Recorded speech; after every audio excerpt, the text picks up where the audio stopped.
Venerdì 16 maggio, buongiorno a tutti, bentrovati con Sveglia Trieste, consueta rassegna stampa durante la prima ora, poi avremo due ospiti, la prima sarà Alessandra Ricchetti, consigliera comunale del Movimento 5 Stelle, che sarà con noi dalle 8 alle 9, dalle 9 alle 10 invece torna l'assessore comunale alla cultura Giorgio Rossi con noi in studio dalle 9 alle 10. Andiamo a vedere subito la situazione meteo descritta dal sito dell'ARPA del Friuli Venezia Giulia. Una saccatura sull'Europa orientale determina l'afflusso di aria artica che favorirà nella giornata di ieri pomeriggio sera il passaggio di un fronte freddo. Nel fine settimana la permanenza di aria fredda in quota produrrà instabilità atmosferica, quindi quest'area artica che è arrivata ieri poi ha avuto delle ripercussioni anche sul calo delle temperature minime. Per oggi venerdì 16 maggio al mattino cielo in genere sereno, poi cielo variabile con aumento delle nubi a partire dalla zona montana. Sulla fascia prealpina e sulla pianura nel pomeriggio non sono escluse deboli piogge o locali rovesci. Sulla costa e sulle zone orientali nella notte fino al primo pomeriggio soffierà Bora moderata, localmente sostenuta a Trieste, vento sostenuto da nord-est anche in quota sulla zona montana. Temperature minime tra i 13 e i 16 gradi, le massime 18-21 gradi centigradi. Per domani, sabato 17 al mattino, cielo poco nuvoloso, poi cielo variabile con possibili rovesci e temporali sparsi a iniziare dalla zona montana e in successivo spostamento verso la pianura e forse anche la zona costiera. Venti a regime di brezza per domani, minime previste tra gli 11 e i 14 gradi, massime 17-20 gradi centigradi. Sguardo più ampio, anche domenica sarà una giornata all'insegna dell'instabilità con cielo variabile da variabile a nuvoloso con possibili rovesci e temporali sparsi, più probabili nel pomeriggio e sera, venti deboli a regime di brezza, una tendibilità del 60% per domenica. Guardiamo anche lunedì, stesso quadro con incertezza su come si presenterà lunedì 19 maggio in Friuli Venezia Giulia. Andiamo a leggere i titoli della prima pagina del Piccolo, che pone in apertura gli aiuti agli universitari, la Regione aumenta i contributi per gli affitti, borse e posti letto a prezzi calmierati. Via libera in commissione alle linee guida per le norme e le risorse al diritto allo studio. Arriva il via libera dalla sesta commissione del Consiglio regionale all'aggiornamento delle linee guida per il diritto allo studio universitario, con il sì dal centrodestra e l'astensione delle opposizioni. Tra le novità più rilevanti figurano l'innalzamento del contributo per gli affitti a 1.600 euro e l'aumento del costo della mensa per seconda e terza fascia rispettivamente di 20 e 30 centesimi. Sempre in primo piano la cabinovia, primo sia la variante in comune, il presidio che vedete in foto del Comitato Nuovo Via ieri mattina sotto il municipio in Piazza Unità in concomitanza con la seduta della commissione comunale che ha dato il primo sì in modo tale che il documento ora possa trasferirsi alla sede del Consiglio comunale con tutti i rappresentanti che saranno chiamati nella seduta che sarà convocata proprio sull'argomento a votare la variante e dunque approvare la modifica urbanistica e la pianificazione della cabinovia Mare Carso. Altri argomenti, link, 3 giorni per capire il mondo che sta arrivando, al via a Trieste il festival promosso dal gruppo NEM, il gruppo editoriale di cui fa parte il Piccolo. A Trieste è il giorno della partenza di Link Media Festival, la rassegna promossa dal gruppo NEM è dedicata al giornalismo. Guerre, dazi e geopolitica agitano il mondo attorno a noi e hanno ormai un riflesso chiaro sulla nostra vita. Link quest'anno ha scelto di concentrarsi su ospiti internazionali, inviati e corrispondenti, osservatori che possono aiutarci a capire meglio quanto accade e quali scenari potranno avverarsi. Il libro e l'intervista, Severnini, invecchiare rispettando il domani. Leggiamo dall'anteprima dell'articolo, invecchiare bene è un'arte che si può apprendere a certe condizioni, ne parlerà Beppe Severnini al Link Arena con il suo Socrate, Agata e il futuro. Sarà uno degli interventi della rassegna. Le crisi internazionali a Istanbul e gelo, trattative senza Putin né Zelensky, tensioni e scambio di insulti. A Istanbul il vertice degli assenti, dopo Putin a cascata i big si sfilano. Zelensky in Turchia per un incontro con Erdogan, reagisce a Mosca che invia il falco Vladimir Medinsky, scegliendo come controparte il suo ministro Rustem Umerov e Trump taglia corto, non succederà nulla, dichiara, finché io e Putin non ci incontreremo. L'annuncio di Trump vicini a un accordo sul nucleare con l'Iran. Accordo finale a portata di mano, parola di Donald Trump, che vede un'intesa con l'Iran sul nucleare all'orizzonte. Molto vicina, dice Trump. Teheran, in un certo senso, ha accettato i termini dell'accordo, ha detto il presidente statunitense. La Casa Bianca ha presentato una proposta di accordo, il ministro degli esteri iraniano, secondo indiscrezioni, l'ha portata per poi poterla analizzare meglio proprio a Teheran. Andiamo al report. Will, assunzioni in crescita ma avanza il precariato, e poi il guanto di sfida di Salvini nel commento di Carlo Bertini. Le notizie di cronaca: migranti pakistani rapiti e picchiati da connazionali, fili di colla sulle porte di via Belpoggio, scatta l'allarme dei ladri, lo vedremo a pagina 25, emissioni acustiche e paletti sugli orari, petizione per il Triskel che come di consueto tornerà nel mese di giugno alla zona del Ferdinandeo con la sua rassegna, le esposizioni, il mercatino e le esibizioni, nonché i concerti musicali. L'American Cup fa rotta su Napoli, l'edizione 2027, poi basket, i playoff visti da Pozzecco. I playoff che stanno per iniziare visti con gli occhi del commissario tecnico della nazionale italiana. Che playoff ci aspettano? Se il buongiorno si vede dal mattino, dice Gianmarco Pozzecco, quello che abbiamo apprezzato a Bologna tra Virtus e Trapani nell'ultimo match di regular season è stato un bell'antipasto, e Trieste, Arcieri, ha fatto un lavoro straordinario, ha detto il Poz. Andiamo alle notizie di Trieste, quindi cominciamo con la pagina dedicata alla cabinovia, di cui ora vedremo anche il relativo servizio, di come si è svolta la commissione ieri mattina. Primo sia la variante sull'Ovovia, in aula l'esame delle osservazioni, via libera tra le polemiche della commissione, sono 3.136 gli atti dei cittadini rinviati al Consiglio. La sesta commissione licenzia la variante al piano regolatorio accesso nord per il tratto di cabinovia che sorvolerà il Bovedo. Il parere arriva a sorpresa in aula, ormai ai ferri corti, al termine di appena 4 ore e mezzo di una discussione che tutti, a partire dai partiti di centrosinistra, pensavano si sarebbe trascinata per settimane. Vediamo com'è andata in un riassunto molto sintetico, scusate la ridondanza, proprio perché in 4 ore e mezza è successo un po' di tutto. La seduta è partita così. Mi piacerebbe, cari colleghi centrodestra, che sento sempre silenziosissimi, mi piacerebbe che uno di voi provasse a smontare nel merito osservazioni che sto facendo con carte alla mano, cose che non mi risulta poi leggiate molto spesso, perché non mi vedete, sono fuori.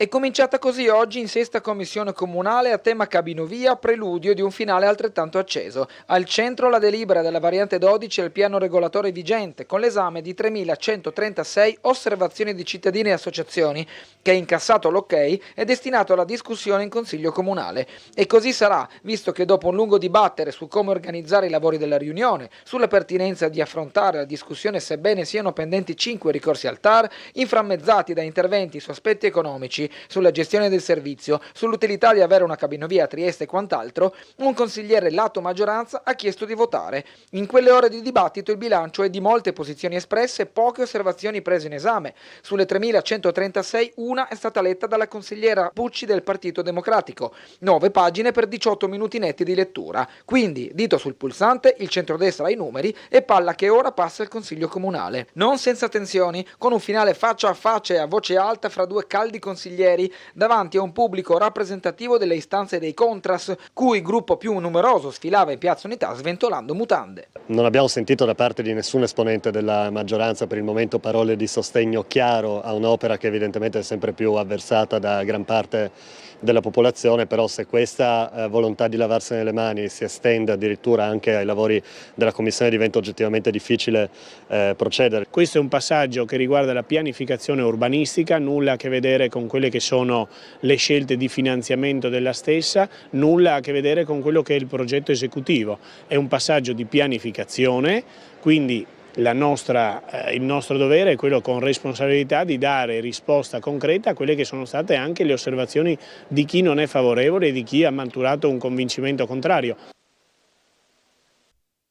Il Comune di Trieste ha seguito tutti i passi ambientali, forse anche per un eccesso di cautela. Siamo andati fino al terzo livello della Vinca. Ricordo che con noi c'è l'ampliamento dell'aeroporto di Karlsruhe in Germania e il ponte di Messina.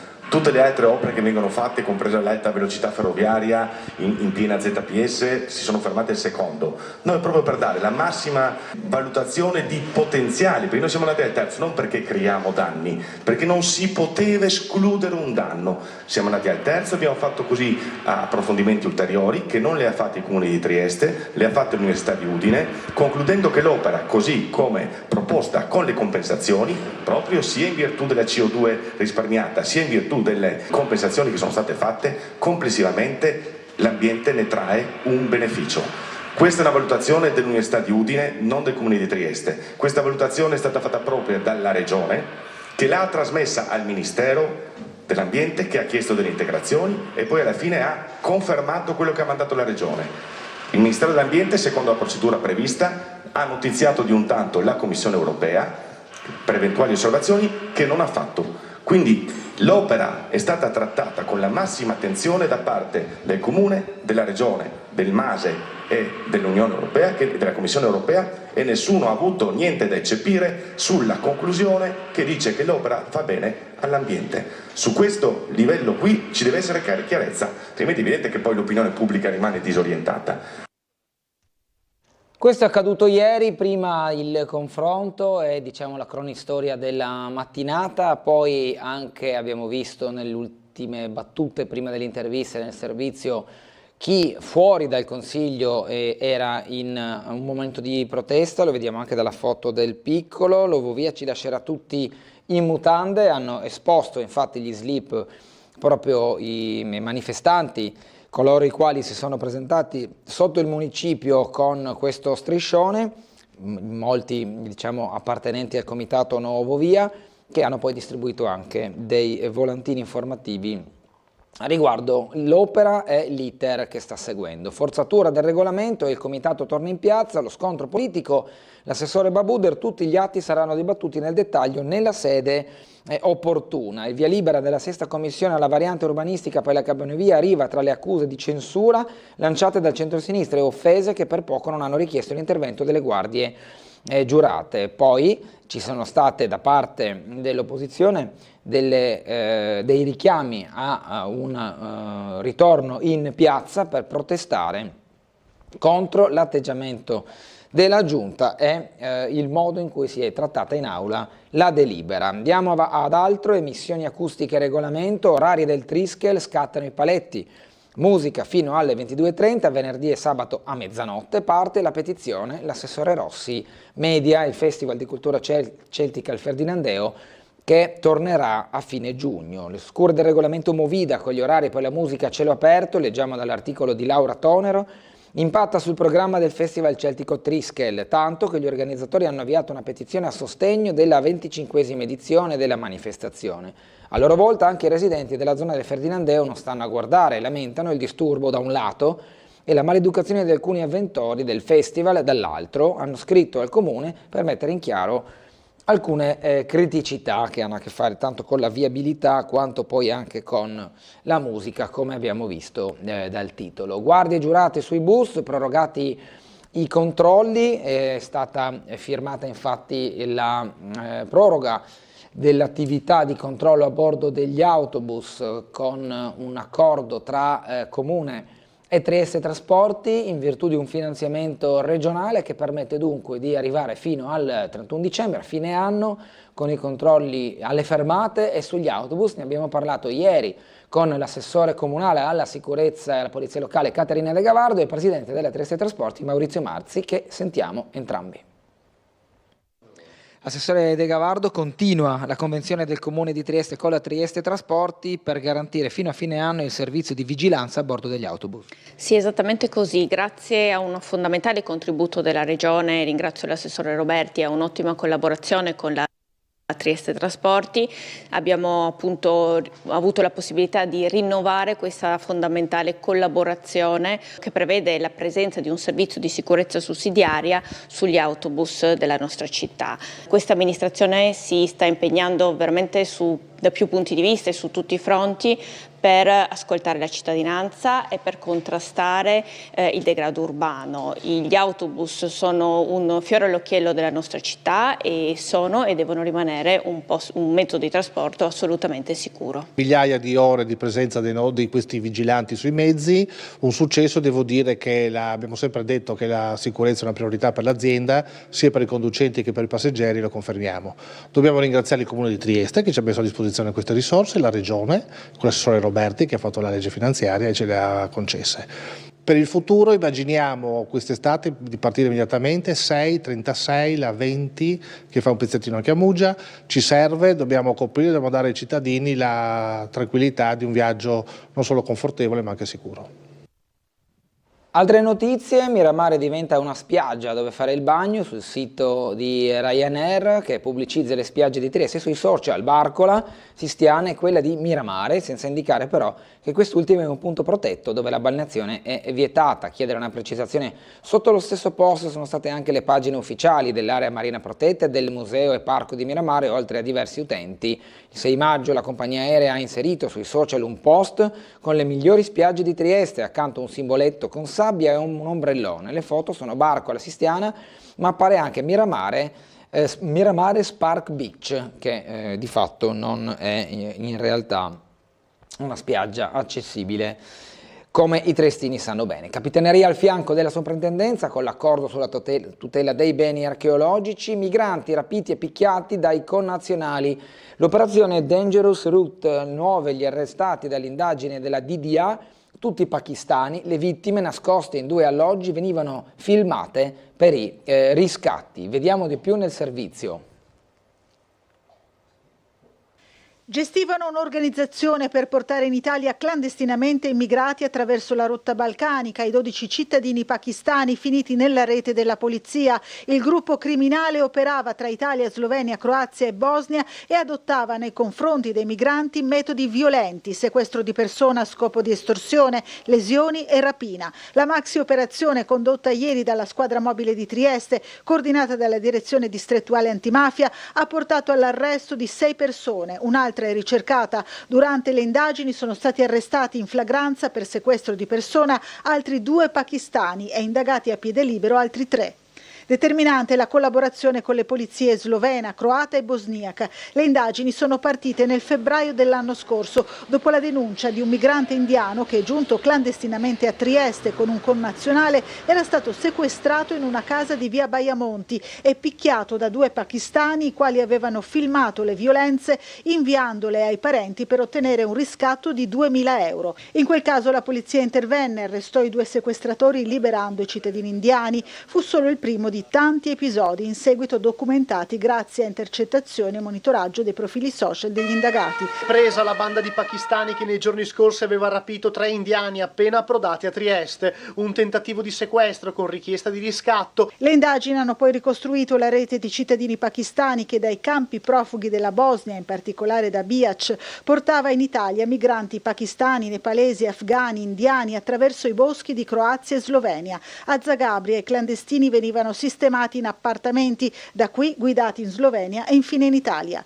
Il costo del viaggio variava dai 4 ai 6.000 euro. Uno dei passeur viveva nel campo profughi a Logatec in Slovenia ed è stato arrestato ieri dalla polizia di Capodistria. Un altro, che reclutava i migranti a Bihac, è ricercato dalle polizie croata e bosniaca. Gli altri 5 sono stati arrestati proprio a Trieste. A tutti, oltre il favoreggiamento dell'immigrazione clandestina, sono contestati i reati di rapina, sequestro di persona a scopo di estorsione, lesioni aggravate commessi più volte nei confronti di immigrati nei vari paesi. Dal piccolo abbiamo assistito al blitz, fatti brutali e inaccettabili. In via Baiamonti, uno degli appartamenti usati per sequestrare i profughi, lì è scattato un arresto, eruzioni anche in via Battera sotto gli occhi di baristi e residenti. Pensavamo a reati di droga. Un vicino di casa: vedo sempre gente diversa che va e viene dall'appartamento. La dipendente di un locale dice: Trieste sta cambiando volto, c'è più violenza. Questo leggiamo dalla pagina di riferimento del Piccolo. Ora andiamo a collegarci con la sala operativa della Polizia Locale per il punto sulla viabilità e sulle segnalazioni di questa giornata, in collegamento con l'assistente scelto Marco Cernecca. Buongiorno. Buongiorno a voi e a tutti i telespettatori. A lei la parola. Allora inizierei col dire che la situazione al momento del traffico è scorrevole su tutta la rete viaria, non abbiamo segnalazioni di intralci o di incidenti. La notte è passata abbastanza tranquilla, abbiamo effettuato un rilievo di sinistro stradale a carattere di solo danni e altri interventi di normale routine, quindi una rimozione e alcuni interventi per sanzioni.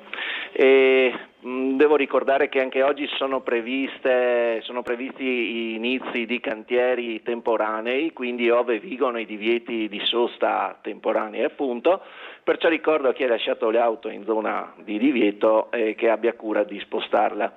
Al pomeriggio ricordo solo che è prevista l'apertura in Piazza Unità di un appuntamento che si protrarrà per alcuni giorni, quindi con possibile magari afflusso di persone, possibile riscontro anche sul traffico e parcheggi in zona, per cui altre cose al momento non avrei da ricordare per la giornata odierna e vi ritornerei la linea. Grazie all'assistente scelto Cernecca, una buona giornata e buon lavoro. Grazie altrettanto.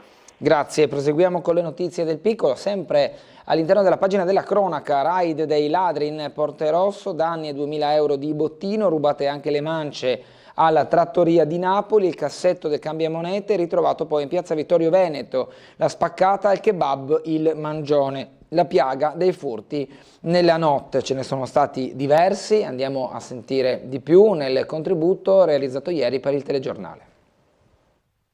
Ancora furti in negozi e locali del centro di Trieste, in questo caso i soliti ignoti hanno forzato la porta d'ingresso della trattoria di Napoli di piazza Ponterosso e sono riusciti a portar via dal fondo cassa 1.800 euro più le mance dei camerieri. La denuncia da parte del titolare è stata fatta questa mattina ai carabinieri, che ancora una volta sono alle prese con le immagini delle telecamere di videosorveglianza, apparati che, pur essendo dislocati quasi a ogni angolo della zona storico-turistica della città, non riescono a fungere da deterrente per i malintenzionati. Basti solo pensare alle denunce della giornata precedente, almeno 3, dalla spaccata al bar Once di via Trento, dove a fronte di una bottiglia di whisky e pochi spiccioli prelevati ci sono centinaia di euro di danni per le riparazioni da fare, sino all'intrusione con furto al poco distante 040, dove entrando dalla porta della cucina i ladri hanno portato via fondo cassa e mance. Infine un ulteriore colpo perpetrato in un negozio in via Cassa di Risparmio. In sintesi, non colpi epocali e spesso ad opera di balordi, ma con continuità impressionante, tanto che spesso vengono colpiti o danneggiati gli stessi locali più volte in pochi mesi.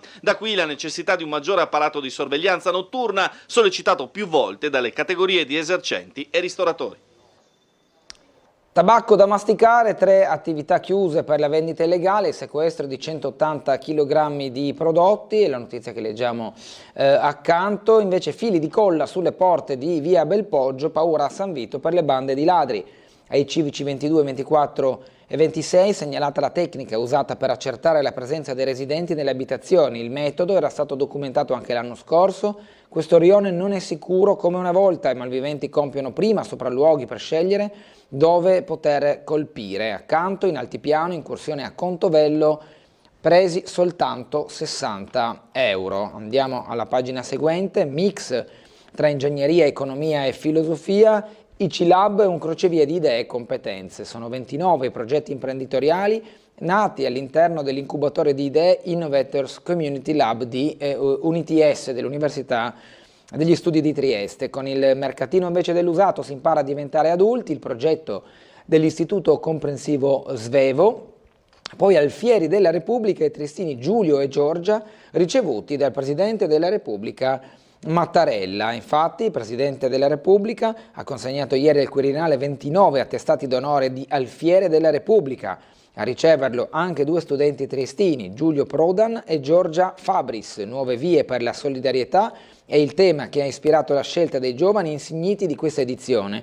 Prodan, classe 2007, ha ricevuto il riconoscimento per la passione con cui studia la biologia e la generosità con la quale cerca di farla conoscere ai ragazzi più piccoli, servendosi di dimostrazioni semplici e divertenti. Fabris, classe 2010, per la naturalezza con cui offre amicizia e sostegno a compagni in difficoltà, il suo apporto generoso contribuisce in modo fattivo all'accoglienza e all'integrazione. Questo che vedete è un inserto di oggi contenuto all'interno del piccolo dal nome Casa e Arredamento. Noi lo superiamo per andare alle altre notizie. Lo spazio Caravella riapre con i posteggi a tariffe invariate, la sosta gratuita per le moto. Domani a Duino Orisina si inaugura la stagione estiva, entro fine mese la Bow Beach con prezzi ribassati. Castelreggio, in arrivo un accesso al mare a misura di disabile, la novità in spiaggia, e poi cantiere sulla provinciale 14 modifica la viabilità a Muggia nel tratto tra il Riospo e la Rotonda. Casa delle associazioni sempre a Muggia, Polidori, i lavori riprenderanno a breve, ha confermato il sindaco. L'iniziativa, una mostra postuma con le opere del professor La Pasquala e il tributo degli ex liceali del Galilei, che qui vediamo in una delle tante foto di classe con anche il professor La Pasquala. Altre segnalazioni: domani il convegno dell'ordine dei fisioterapisti fra assemblea e master, e poi la quinta A del Galilei a 40 anni dalla maturità. Il gusto, un senso per la sopravvivenza, nell'articolo di stile di Rossana Bettini, per andare poi al ricordo di De Marchi con le foto della sua galleria dentro la grotta e il sesto trofeo della polpetta che si è svolto al Moro. Il sesto trofeo organizzato dall'Associazione Cuochi Trieste, ad aggiudicarsi il primo posto Brian Furlani Galante con polpette di carne mista al taleggio su crema di peperoni e cipolla caramellata. L'associazione ringrazia Fabio e Massimo Pisani per la consueta ospitalità. Andiamo a torniamo alle prime pagine del piccolo con le notizie tanto dalla regione quanto dall'estero, in particolare l'università, il richiamo della prima pagina con una maggior mole di aiuti che proviene dalla regione. Infatti più aiuti agli studenti, titola oggi il piccolo, aumentano i contributi per l'affitto, borse e posti letto a prezzi calmierati. Qui riassunte graficamente le misure per il diritto allo studio in Friuli Venezia Giulia con quelli che sono i contributi, i bonus, le agevolazioni che sono state erogate dalla regione. Un bacino di riferimento di circa 37.000 studenti iscritti alle università, agli ITS e ai conservatori e all'Accademia di Belle Arti Tiepolo. Il contributo per gli affitti a chi non riesce a entrare nelle strutture universitarie sale a 1.600 euro. Nuovo tetto ISEE per i benefici elevato da 27.726 a 27.984 euro, a quello ISPE che da 60.275 va a 60.757. Le borse di studio per gli studenti fuori sede e per quelli indipendenti, l'importo è salito da 7.015 euro a 7.072, per i pendolari da 4.100 a 4.132, per gli studenti in sede da 2.827 a 2.850 euro. Per gli studenti disabili la borsa è maggiorata del 30%, i fondi per le borse di studio nel triennio 2024-2027 è di oltre 27 milioni e mezzo di euro erogati dalla Regione. Le spese di funzionamento per gli alloggi universitari vede un investimento di 31 milioni e 800 mila euro. Le spese per il sostegno alle sedi universitarie decentrate sono di 3 milioni e 2. Gli aventi diritto alle borse di studio quindi salgono dai 5.388 ai 6.672, questo diciamo numericamente parlando riguardo l'università. Poi c'è il servizio di psicologia scolastica con una proposta, un'iniziativa in Consiglio regionale da parte della consigliera del Partito Democratico Fasiolo. Tutta Europa ce l'ha già. Il servizio di psicologia scolastica, misura che affianca i singoli docenti e i genitori con cui i cui bonus non possono bastare. Questo l'ho chiesto proprio la consigliera Fasiolo ieri nel corso di un incontro con la stampa. Noi dobbiamo fermarci per andare in pubblicità, torneremo tra qualche minuto, proseguendo con la lettura delle notizie del Piccolo. A tra poco.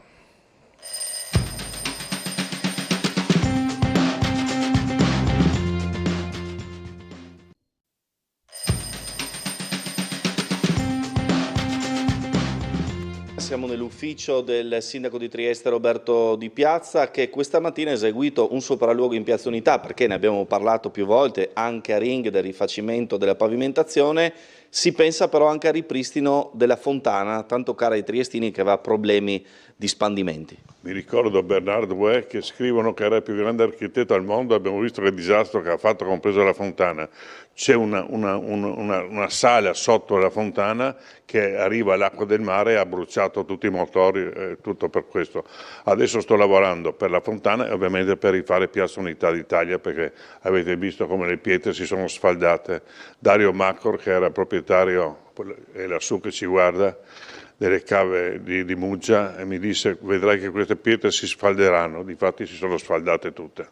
Come si può risolvere il problema fontana? Stamattina c'erano i tecnici del comune di Acegas, che tipo di lavoro si può fare? Bisogna smontare tutto, non spostarla, però è un grosso lavoro, si parla di 250-300 mila euro, però la metto dentro nella piazza. Quindi dentro nel computo, diciamo, dei lavori della piazza della ripavimentazione. Esatto. Tra l'altro questo farà parte, se non sbaglio, questo riparto di fondi che arriveranno in manovrina, come si dice così, anticipato da Sole Bertoli, da 36 milioni, in cui ci sarà dentro anche l'acqua marina, diciamo la nuova terapeutica. La nuova terapeutica, ma perché? Perché arriverà gente non solo che farà la fontana, ma che la gestirà, perché oggi, ricordatevi, è più difficile gestire che fare, capisci? Allora questi, che adesso non mi viene il nome, ma che sono specialisti in piscine, vedrai che faranno un ottimo lavoro. Bene, Sindaco, so che voleva ritoccare anche il tema dell'asilo di Roiano, perché lei ha detto: sono pronto ad aprire un discorso con l'opposizione, poi però ha detto anche, come dire, pesano i tanti emendamenti fatti sul tema. Ma incredibile, perché non abbiamo aperto l'asilo di Roiano? Perché sono arrivate 120 emendamenti da parte delle opposizioni e mi servirebbe di stare in consiglio comunale 3 mesi con 120 emendamenti, perché sono in 15, se ogni volta su ogni emendamento uno parla un'ora, fai un po' di conti. E allora insieme invece dovremmo fare le cose, perché quella che abbiamo fatto a Roiano l'abbiamo fatta insieme, perché c'era anche Cosolini a suo tempo, che per i 5 anni che è stato sindaco. E allora sto dicendo: perché non lavoriamo insieme per il bene della città? Punto di domanda. Ma c'è stata questa, diciamo, possibilità di incontro che avevo auspicato? C'è stato questo contatto? Loro l'hanno chiesto, adesso li riceverò e vediamo cosa mi dicono. Così ieri il sindaco di Piazza, intervistato da Marco Stabile su diversi argomenti, da Roiano a Piazza Unitato. Noi torniamo alla rassegna stampa di questo venerdì 16 maggio, richiesti altri fondi dalle opposizioni. Federica Parli dei tagli con il governo, Massolino di Patto per l'Autonomia auspica l'intervento del Presidente sugli Atenei, Pellegrino di Alleanza Verdi e Sinistra porta in aula le istanze dell'Unione degli universitari. Andiamo alle questioni internazionali. Senza i leader, Istanbul, il vertice degli assenti, dopo lo zar anche Zelensky da forfait è una farsa, oggi i negoziati, il tycoon tutto fermo finché non vedo Putin, ha detto Donald Trump. Kiev parla di bluff, ma come si permette una persona dall'istruzione dubbia a trattarci così? È un clown, un fallito, dice senza troppo andare per il sottile il portavoce del Ministero degli Esteri russo, Maria Zakharova. Questi partecipanti del summit di Istanbul, c'erano diversi emissari della delegazione russa e della delegazione ucraina, mancavano però i 2 presidenti. L'Europa va al contrattacco, pronte nuove sanzioni a Mosca. I leader dell'Unione Europea ne parleranno a Tirana. Il piano prevede il coordinamento con gli Stati Uniti, a essere colpiti saranno soprattutto petrolio e banche. Parigi, Berlino e Roma hanno già anticipato di voler agire insieme alla Casa Bianca. Trump ora guarda all'Iran, siamo vicini a un accordo. Donald dall'annuncio degli Emirati sul nucleare, Teheran ha quasi accettato, ma il suo tour guarda soprattutto agli affari, può raccogliere 4.000 miliardi di dollari. Diplomazia, Giorgia Meloni sente Papa Leone, sosteniamo i suoi sforzi, con l'incontro tra la Premier e il Pontefice. Romania al ballottaggio, la sfida Simeon Dan diventa un testa a testa. Al primo turno il candidato nazionalista ha raccolto il 41%, lo sfidante è in recupero e c'è l'incognita del voto all'estero. Per quanto riguarda invece la Slovenia, Pahor è un influencer, profili social con la pubblicità per l'ex capo di Stato. Superiamo la pubblicità per andare a altri temi politici. La consulta boccia il terzo mandato. Il Partito Democratico, partita chiusa, la Lega per nulla. I giudici dicono la legge della Campania è incostituzionale, il governatore De Luca non potrà ricandidarsi. Federica invece di pensare al suo futuro si concentri sui tanti problemi, in primis l'emergenza sanitaria. Dice Caterina Conti, segretaria regionale del Partito Democratico, faremo degli approfondimenti giuridici, ma per i Friuli Venezia Giulia non dovrebbe cambiare niente. Invece afferma Marco Dreosto, segretario regionale della Lega. Ok al decreto cittadinanza, la delusione degli oriundi, il diritto limitato ai figli e nipoti, tradimento e delusione. Sono i sentimenti più diffusi tra i discendenti italiani di Argentina e Brasile, dove vivono le comunità più numerose al mondo, di fronte al decreto cittadinanza approvato ieri dall'Aula di Palazzo Madama. Decreto che di fatto limita la possibilità di ricongiungersi alle proprie radici. In Argentina, dove gli iscritti agli schedari consolari sono 1,2 milioni, emerge dalle stime che vi sia un potenziale tra i 12 e i 20 milioni di discendenti interessati dalle nuove disposizioni, mentre in Brasile sono in 30 milioni ad avere origini italiane, di cui 20 milioni solo nello stato di San Paolo. Il TAR dell'Emilia Romagna muore prima dell'udienza, niente pronuncia sul fine vita da Bologna e dal TAR dell'Emilia Romagna. Ancora politica, Vannacci e Sardone fra i vice segretari, la Lega in regione partito più forte. I 2 eurodeputati assieme a Stefani e Durigon confermati, il responsabile in Friuli Venezia Giulia Dreosto, competenza e consenso. Qui vediamo proprio Salvini con Vannacci, ma poi ci sono anche Sardone e Vanni Gava. Sardone nella foto più in alto e Vanni Gava in quella delle 2 foto a destra invece più in basso. Per la segretaria all'ambiente Gava, la sottosegretaria all'ambiente Gava, il leader ha fatto bene vista la fiducia degli elettori. Prima donna in quel ruolo nel Carroccio e Cisinta evidenzia valorizzata anche la sensibilità femminile. Il commento di Carlo Bertini, il guanto di sfida lanciato da Salvini nel suo commento in questo articolo. Friuli Venezia Giulia, Will, crescono le assunzioni in regione ma i contratti precari sono la regola, il report illustrato a Gorizia, tempo indeterminato, un nuovo ingresso ogni 10, ancora pochi giovani, dice il sindacato. Il mercato del lavoro in Friuli Venezia Giulia attraverso i numeri della UIL, il segretario Zorn, gender gap in calo ma il mercato spinge troppi ragazzi ad andare all'estero per scegliere un futuro diverso e più remunerativo. I referendum rilanciano il lavoro, visita del segretario della CGIL Landini, l'appello sui referendum dell'8-9 giugno, basta leggi che promuovono l'insicurezza, ha detto il segretario generale della CGIL che era in visita a Udine e a Pordenone, ha parlato dunque dei referendum. La locandina di Link per arrivare proprio all'appuntamento in Piazza Unità, la partenza Link Media Festival, oggi la prima giornata della rassegna dedicata al giornalismo. Si comincia alle 17, cuore pulsante l'Arena di Piazza Unità, appuntamenti anche nel Palazzo della Regione. L'arte di invecchiare secondo Beppe Severnini, rispettiamo il futuro, il rapporto tra generazioni, il nuovo libro dell'opinionista riflette sul ruolo degli anziani, facciamo spazio ai giovani rimanendo ironici e curiosi. Alcuni dei volti di chi sarà partecipe di questa edizione: Lirio Abate, giornalista e autore dei Diari del Boss, Massimo Gaggi, editorialista del Corriere della Sera, Barbara Gruden, corrispondente RAI da Berlino. Andiamo alla cronaca, l'inchiesta sul delitto di Garlasco. La cugina di Chiara, ora Stasi, è incastrato al setaccio il ruolo delle gemelle K, trovata una mazzetta da muratore dragando vicino al paese della Lomellina. E poi vediamo anche nella stessa pagina altri argomenti di cronaca. Ammazzata a coltellate, forse conosceva il killer, il corpo trovato dal figlio. Una foto di Stefania Camboni tratta dal suo profilo Facebook. Un'altra donna è stata assassinata poco lontano, in questo caso un uomo di 54 anni si è costituito nella caserma dei carabinieri. E siamo a Roma. Faito, 25 gli indagati, la procura dispone l'incidente probatorio del disastro della funivia a Napoli. Spara alla ex e la uccide, poi si ammazza, la tragedia, omicidio-suicidio nell'entroterra di Umago. La polizia sta tentando di capire se l'uomo, 57 anni, avesse pianificato tutto. Pare che la 47enne se ne fosse andata di casa perché non ce la faceva più a vivere con lui. Altre notizie, in questo caso di economia: Despar Nord cresce, fatturato a 672 milioni e 3 nuove aperture. Nel 2024 l'insegna dell'Abete in regione ha visto aumentare i ricavi dell'1,1%. La rete si è attestata a 126 punti vendita per 2.223 collaboratori, 229 sono i neo assunti. Abbiamo investito nel lavoro, nei negozi, nel rapporto con i produttori e con le comunità, ha detto il direttore della regione di Despar Nord Fabrizio Cicero. Qui in foto, sul Golden Power al via il confronto fra MEF e Unicredit, l'OPS su banco della Banco BPM.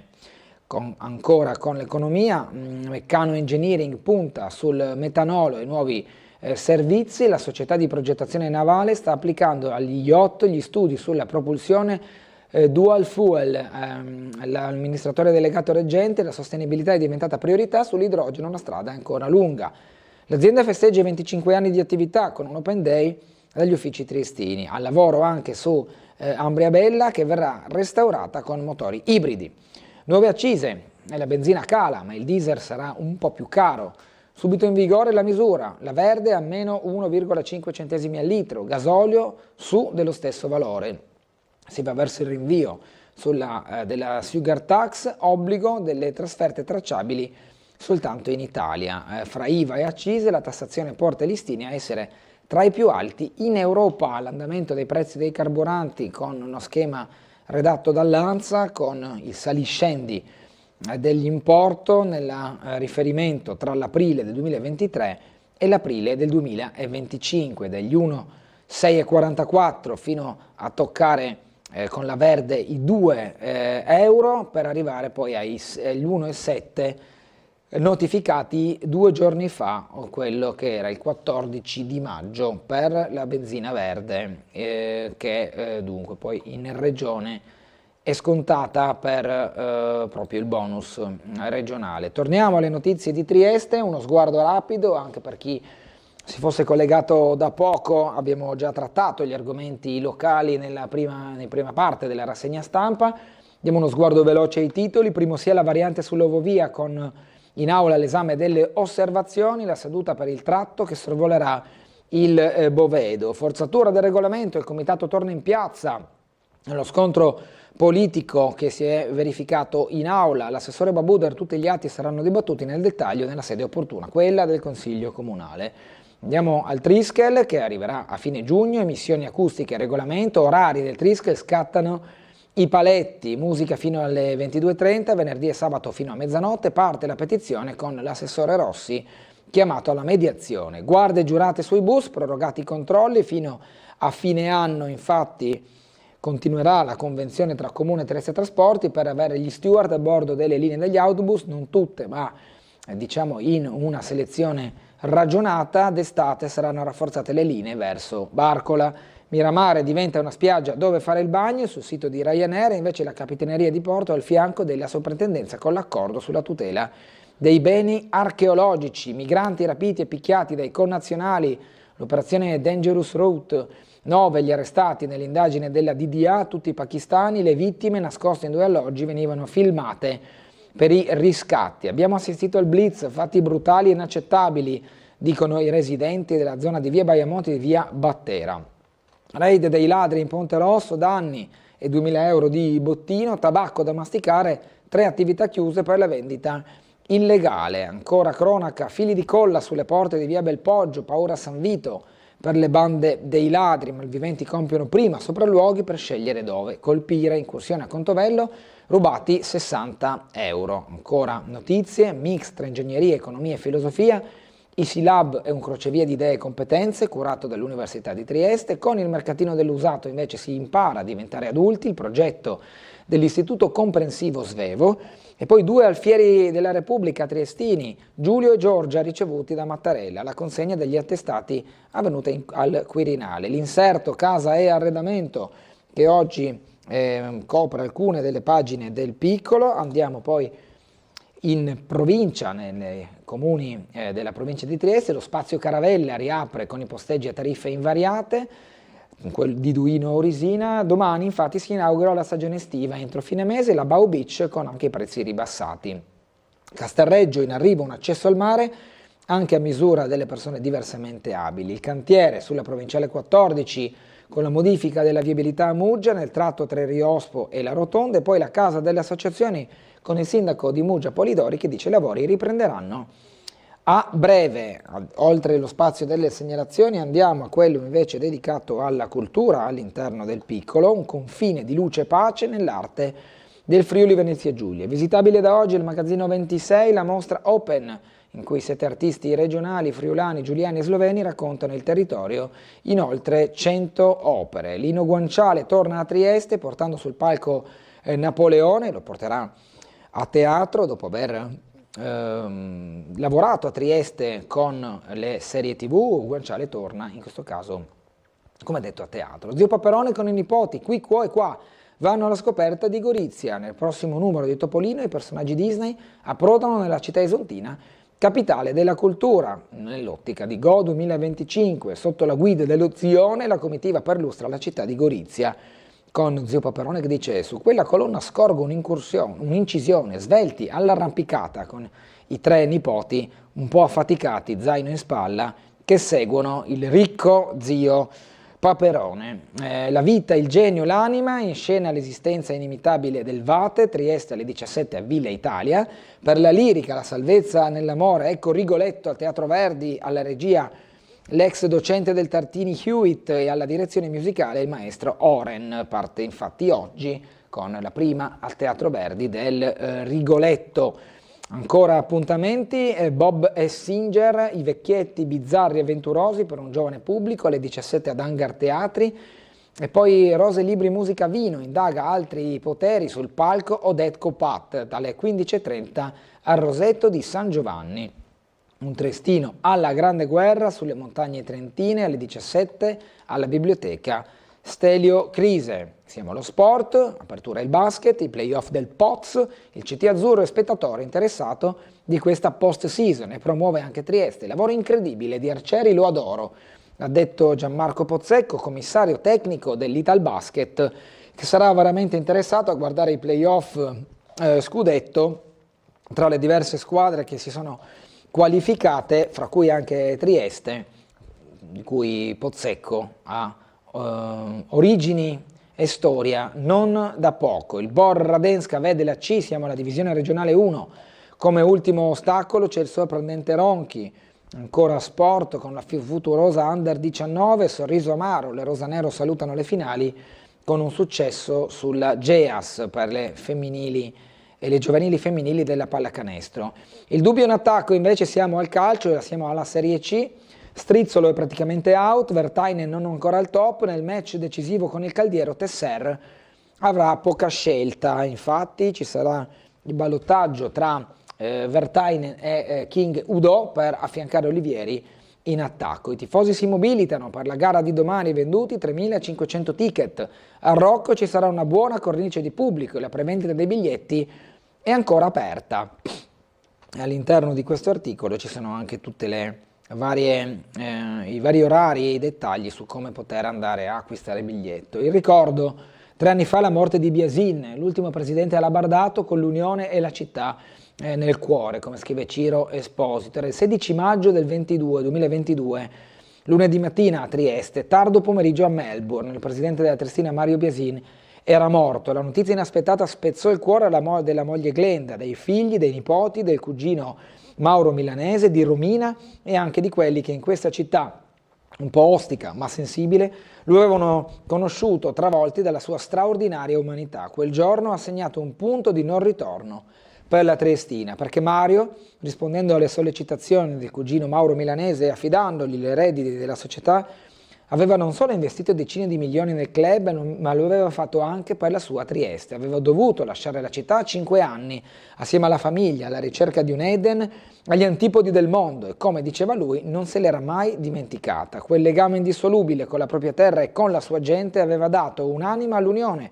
Il suo primo sogno era rivedere il Rocco gremito, far indossare ai giovani triestini la maglia portata o cucita addosso ai propri padri e nonni, dare un volto di triestinità alla squadra, e aveva anche avviato il progetto per il centro sportivo della Triestina all'ex Ferrini di Ponziana. Poi la morte a Melbourne ha interrotto tutto quel percorso che aveva intrapreso Biasin con Mauro Milanese, e da lì in poi la storia è nota, il passaggio di proprietà che ha prima visto un intermezzo con una società che si era presa a carico dell'Unione, e poi l'attuale gruppo americano che sta gestendo la squadra. Andiamo all'Americas d'Italia, l'edizione 2027 della Louis Vuitton Cup si terrà a Napoli, sarà la prima di sempre a disputarsi nel nostro paese. Qui in foto tanto Peter Burling, capitano di New Zealand, che festeggia il trionfo dell'anno scorso, nel 2024, quanto l'imbarcazione Luna Rossa impegnata nelle acque di Barcellona durante l'ultima America's Cup, qui in evidenza a centropagina.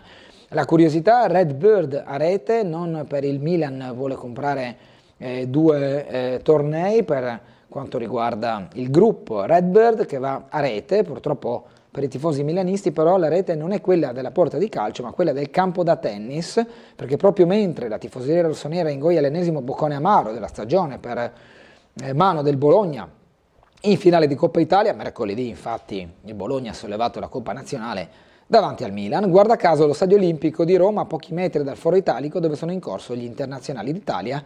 Il fondo statunitense di proprietà di Jerry Cardinale prepara un corposo investimento nel mondo della racchetta. Il fondo Redbird, che gestisce ben 12 miliardi di asset, fa parte di una cordata che con $1 miliardo sta per rilevare per tutti gli eventi tennistici del portfolio IMG, il Miami Open e il Madrid Open, i principali, ma nel pacchetto ci sarebbero anche i tornei ATP di Hong Kong e di Chengdu, bruciata la concorrenza della Feder Tennis di Angelo Binaghi, che spalleggiata dal fondo svedese EQT, intendeva elevare gli internazionali d'Italia al rango di 5° torneo del Grande Slam ATP. Un super Sinner strapazza Ruud e che gioia la Paolini, e in finale tennis internazionale d'Italia, oggi apre la semifinale Musetti-Alcaraz, poi ci sarà Jannik Sinner contro Paul. Ieri è stata una vittoria schiacciante quella di Jannik Sinner, 6-0-6-1 contro il norvegese Casper Ruud, e quindi la semifinale che dunque vedrà partecipe proprio Jannik Sinner contro Paul, dall'altra parte Musetti Alcaraz. Il sogno è quello di una finale tutta italiana. Sempre parlando di sport, ieri è stata una mattinata di sport a Campo Cologna, vediamo di più nel servizio di Marco Stabile.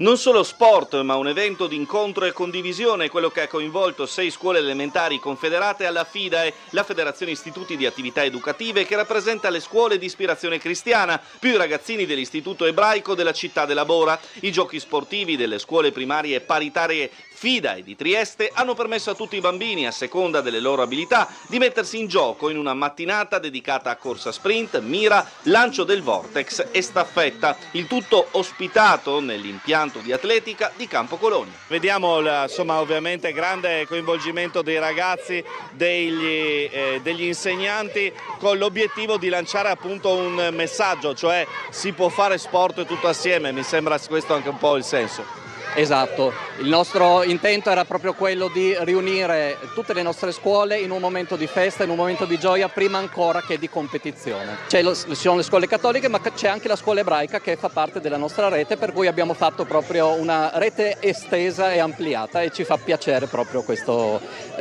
questo ulteriore elemento nella nostra squadra. Programma tutta la mattinata? Tutta la mattinata, dalle 9 alle 12, inizieremo fra pochissimo. Stanno facendo un riscaldamento molto gioioso, per cui vedete che è una bella giornata che ci attende. Caldi sono caldi. Forza Collegio di Messe, sentiamo il coro. È molto bello essere qua. Andiamo a chiudere la nostra rassegna stampa con il ciclismo, tutti giù per terra. Strade Trappola causa pioggia, Maxi è caduta a 70 km dall'arrivo, corsa neutralizzata, vale solo lo sprint, a Napoli vince Groves. Invece il primo arrivo in salita, a Tagliacozzo il più atteso è l'eroe di casa Ciccone. Il ritiro, il trevigiano Pinarello deve alzare bandiera bianca. Noi ci fermiamo qui per quanto riguarda la rassegna stampa di Sveglia Trieste di oggi. Tra poco saremo in compagnia di Alessandra Ricchetti, consigliera comunale del Movimento 5 Stelle. A seguire dalle 9 alle 10 sarà il nostro ospite, l'assessore comunale alla cultura Giorgio Rossi. Ci vediamo tra poco.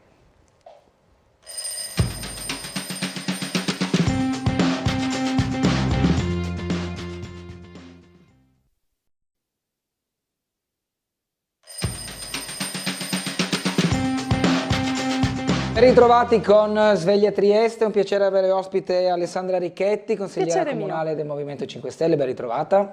Ben ritrovato, grazie, piacere mio. Buongiorno dunque, allora ieri c'è stata questa commissione consigliare, la sesta commissione, al centro aveva il dover licenziare per renderla più accessibile anche per il pubblico, sì, trattare l'argomento della delibera della pianificazione urbanistica della cabinovia. Una volta che la commissione ha esaminato il testo, poi lo rimanda all'aula, così è stato, ma con un percorso travagliato.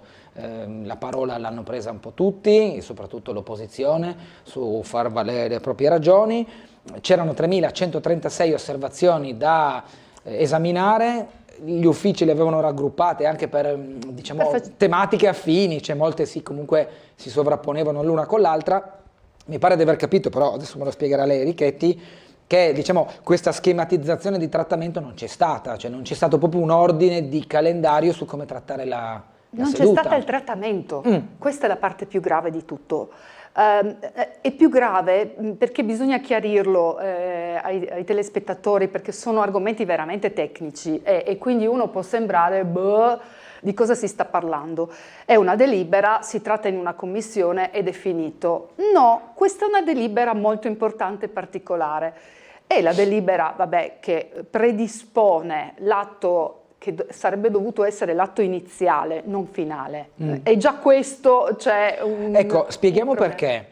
Apriamo una parentesi per renderla più semplice, perché praticamente, mi dica poi se sbaglio, questo strumento va a modificare il piano regolatore e quindi a inserire nel contesto di Portovecchio, ma soprattutto del Bosco Bovedo, un qualcosa che prima non c'era o che non era previsto, cioè il passaggio di un impianto a fune. Quindi, perché udite, da tanti anni si parla di ovovia, ma l'atto basilare, quello da cui si doveva partire e quello da cui ogni amministrazione deve partire, cioè predisporre le condizioni urbanistiche della città per riconoscere che lì si andrà a fare un qualcosa che avrà degli impatti. Questo era.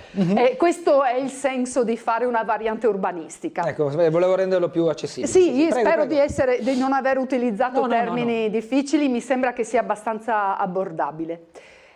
Già qui capirete che è come, non lo so, se mi mettessi non so, il giubbotto senza mettersi le calze, non so, per non dire... Sì, no, vabbè, ok, ho capito il problema, ma insomma che facessi all'ultimo quella cosa che chiaramente dovevo fare all'inizio. Questo atto permette di rendere in qualche maniera credibili tutti gli atti successivi o permettere l'esistenza degli atti successivi. Ora, lo dice anche il TAR, tu non puoi, dopo che hai fatto tutto un iter in cui mancava, un iter viziato perché mancava questo atto, ficcarci la pezza, papam, e dire, beh vabbè che sarà mai, prima o dopo lo faccio. No, non lo puoi fare, non lo puoi fare così. Lo ha detto il TAR, non lo dice Alessandra Ricchetti, cioè, tranquilli, non è che faccio affermazioni, possiamo leggere, ho portato qui anche le due sentenze che definiscono, ma non ho portato l'ultima, che ribadisce che quell'atto doveva essere iniziale e che non puoi fare un progetto, impegnare dei soldi quando non hai creato le condizioni, anche perché stai dicendo che gli atti successivi, compreso questo della variante, sono viziati perché tu imporrai che ci sia. Invece c'è un percorso che dovrebbe essere quello istituzionale in cui ci si confronta e si analizzano. E la cosa che va chiarita da subito, l'atto di ieri, la commissione di ieri, non doveva analizzare solo la delibera, non doveva analizzare solo i documenti tecnici annessi, ma secondo la legge regionale deve leggere le opposizioni e le osservazioni che sono state date e ovviamente cosa hanno scritto gli uffici in merito. Allora, la cosa strana, a lunedì io non avevo ancora le opposizioni e le osservazioni dei cittadini, quindi a lunedì l'atto era ancora monco e infatti ho fatto un atto pubblico, nel senso che ho utilizzato la PEC per far capire che eravamo sul pezzo, come dire. No, ma come dire, cioè ribadiamo che c'è una legge da rispettare, era quello. Sì, era protocollata. Era protocollata, cioè non era solo una richiesta informale ufficiale, diciamo. Cioè ufficiale in tutti i sensi, con tutti i carismi, anche con valore legale. E chi ha orecchi intenda. Fatta la PEC, ottenuti subito i documenti, ma io non so se vuoi ripetere i documenti che c'erano, erano 3.500 osservazioni e opposizioni. Attenzione, vi rendete conto la mole di documenti? Qualcuna di questi documenti aveva 30 pagine. Vorrei sfatare... Erano tutti quei plichi sui tavoli, no? Immagino, ieri. Non sono riuscita perché sono arrivati, a me nessuno ha consegnato nulla. Le osservazioni... Nessuno mi ha stampato nulla. Non so se vi rendete conto anche di guardare 3.100... 36 osservazioni. 36 più scatole, scatole, ok? Sì, certo. Perché ognuna di queste ha documenti da controllare e ognuna di questi non metto in dubbio che sia utile il lavoro dei tecnici che accorpa per argomento, ma il mio dovere di consigliere è il controllo, come opposizione il controllo, uno. Seconda cosa è verificare se tutto quello che è stato scritto è stato preso in considerazione. Allora, voi dite, ed è la tesi che è stata portata in seduta consigliare, che qualcuno ha detto, ma i tecnici hanno dovuto perdere tempo a leggere 3.100 documenti. Signori, questo lo dice la legge. Negare il valore della partecipazione e delle segnalazioni, a mio avviso, è stato gravissimo. Cioè, al di là di tutto, possiamo dire a livello democratico, ma anche a livello amministrativo. Cioè, dire che una persona che si è presa, è andata lì nell'orario corretto, si è presa la briga di scrivere, si è presa la briga di perdere del suo tempo per segnalare anche di cose che non appartenevano a lei, cioè non è che uno lo fa per sport così, in un momento in cui l'astensionismo è notevole. Io ritengo che sia stato veramente grave quello che è stato detto. Allora, ci sono sentenze che dichiarano, e l'ultima, la sentenza del Consiglio di Stato, che devi trattare tutte le osservazioni da parte del Consiglio Comunale, le devi trattare, non è che puoi dire ci sono i tecnici che le hanno viste, no, lo dice la sentenza di Stato. Sì. Allora, se c'è una sentenza di Stato, non è che le opposizioni si sono svegliate e vogliono fare ostruzionismo. Cioè, chiariamolo, perché potrebbe... Ieri è sembrato... Ieri è sembrato quello, no? Qualcuno ha detto, ecco, volete rallentarci. No, non si è mai visto che a fronte degli interventi di cittadini anche importanti, perché c'è anche questa voce che gira, beh, insomma, noi abbiamo i tecnici comunali che sono esperti, gli altri sono cittaduncoli, no? Attenzione, lì c'erano fior di esperti di ingegneri, di giuristi, di avvocati, cioè non gente così. A caso. Richetti, le interrompo solo perché abbiamo una mail e una telefonata. Do spazio alla telefonata che già ci attende da un po'. Buongiorno. Buona giornata carissimi amici, dottor Bernardo e alla bravissima consigliera Alessandra da Claudio Visentini. Buongiorno Claudio. Buongiorno. Ci dica. Buongiorno. Scusatemi se cambio argomento e parlo di sicurezza e pongo un tema trito e ritrito da questa ascoltatissima rubrica televisiva e con ragione che pone il telespettatore Franco Lega da Udine Nord. Che tutte le forze dell'ordine, aggiungo io anche le guardie giurate, siano dotate di metal detector. Ma dove siamo arrivati?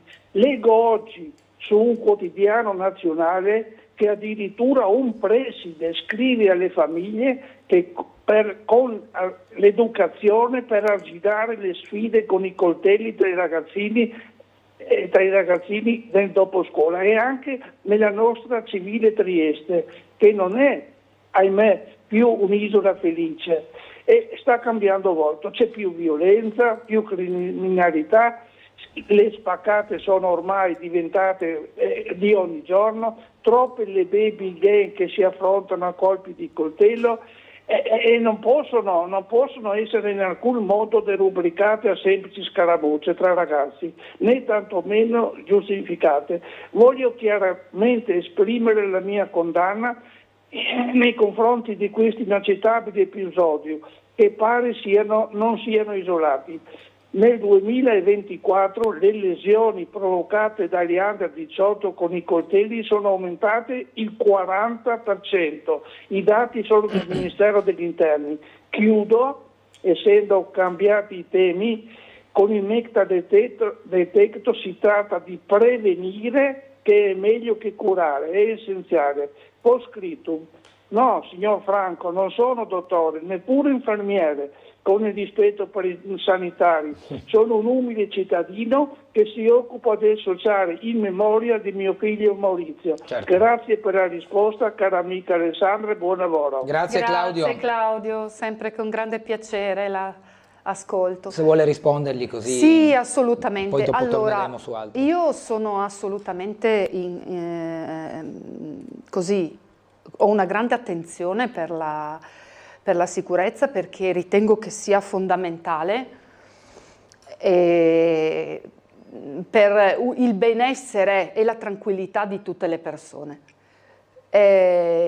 Sono altresì convinta che bisogna trattarla veramente con grande attenzione. Allora, intanto mi permetto con molta delicatezza di segnalare una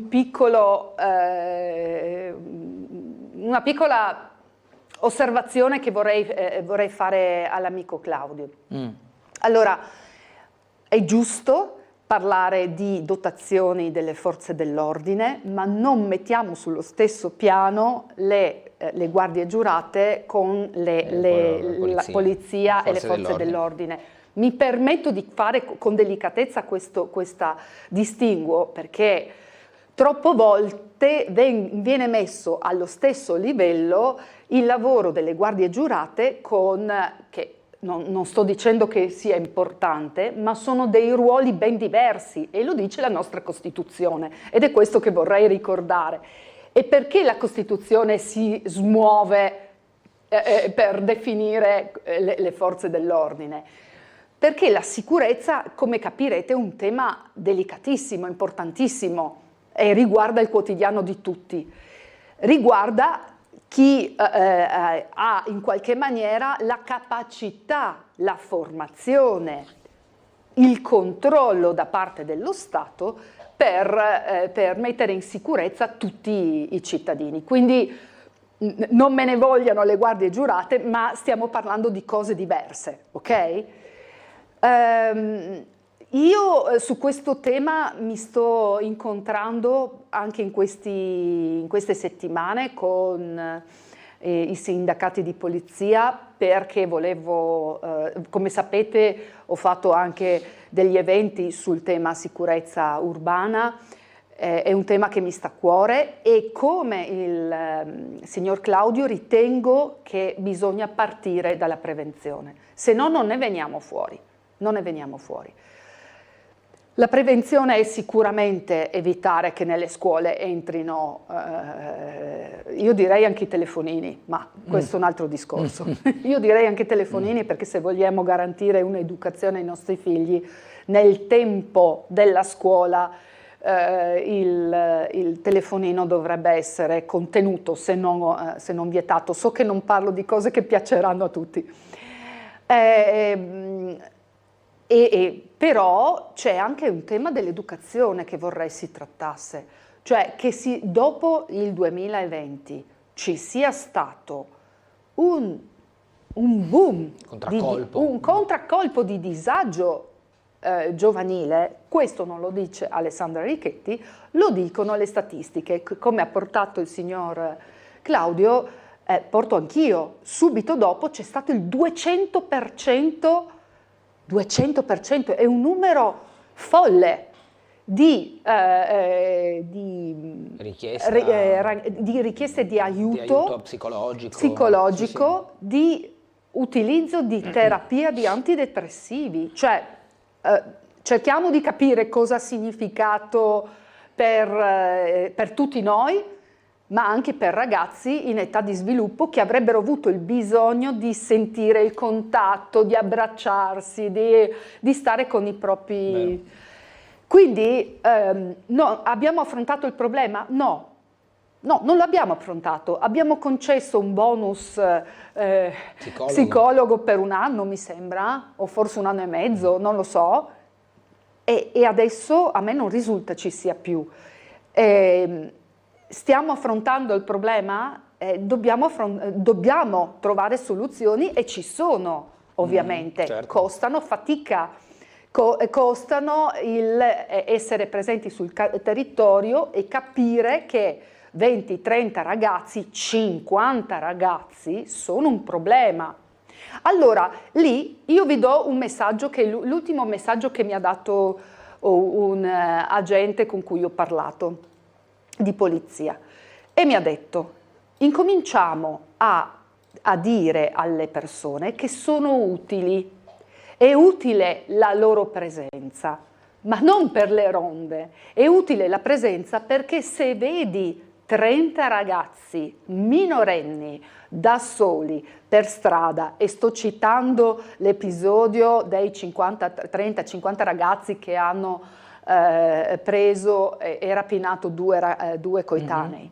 Se vedi 30 ragazzi in orario serale o in orario anche fuori orario normale, anche la mattina dovrebbero essere a scuola, non sono a scuola, il tuo compito è prendere il telefono e avvisare in tranquillità, in serenità, senza allarmare nessuno, ma dicendo: ci sono 30-50 ragazzi che, vi avviso, sono minorenni insieme, ma senza nessun tipo di, come dire, criminalizzazione, di accusa, sì. Ma semplicemente per essere gli occhi di una situazione che chiaramente va tenuta sotto controllo. Tenuta sotto controllo, ma ripeto, senza nessuna ansia. Non è che i ragazzi sono la colpa di tutto, e questo deve passare, ma deve anche passare che 30-50 ragazzi in orari serali minorenni non è normale, e quindi la polizia essere informata, semplicemente va a tenere l'occhio. Certo. E questo fa prevenzione rispetto poi agli episodi di violenza sui 2 ragazzi, no?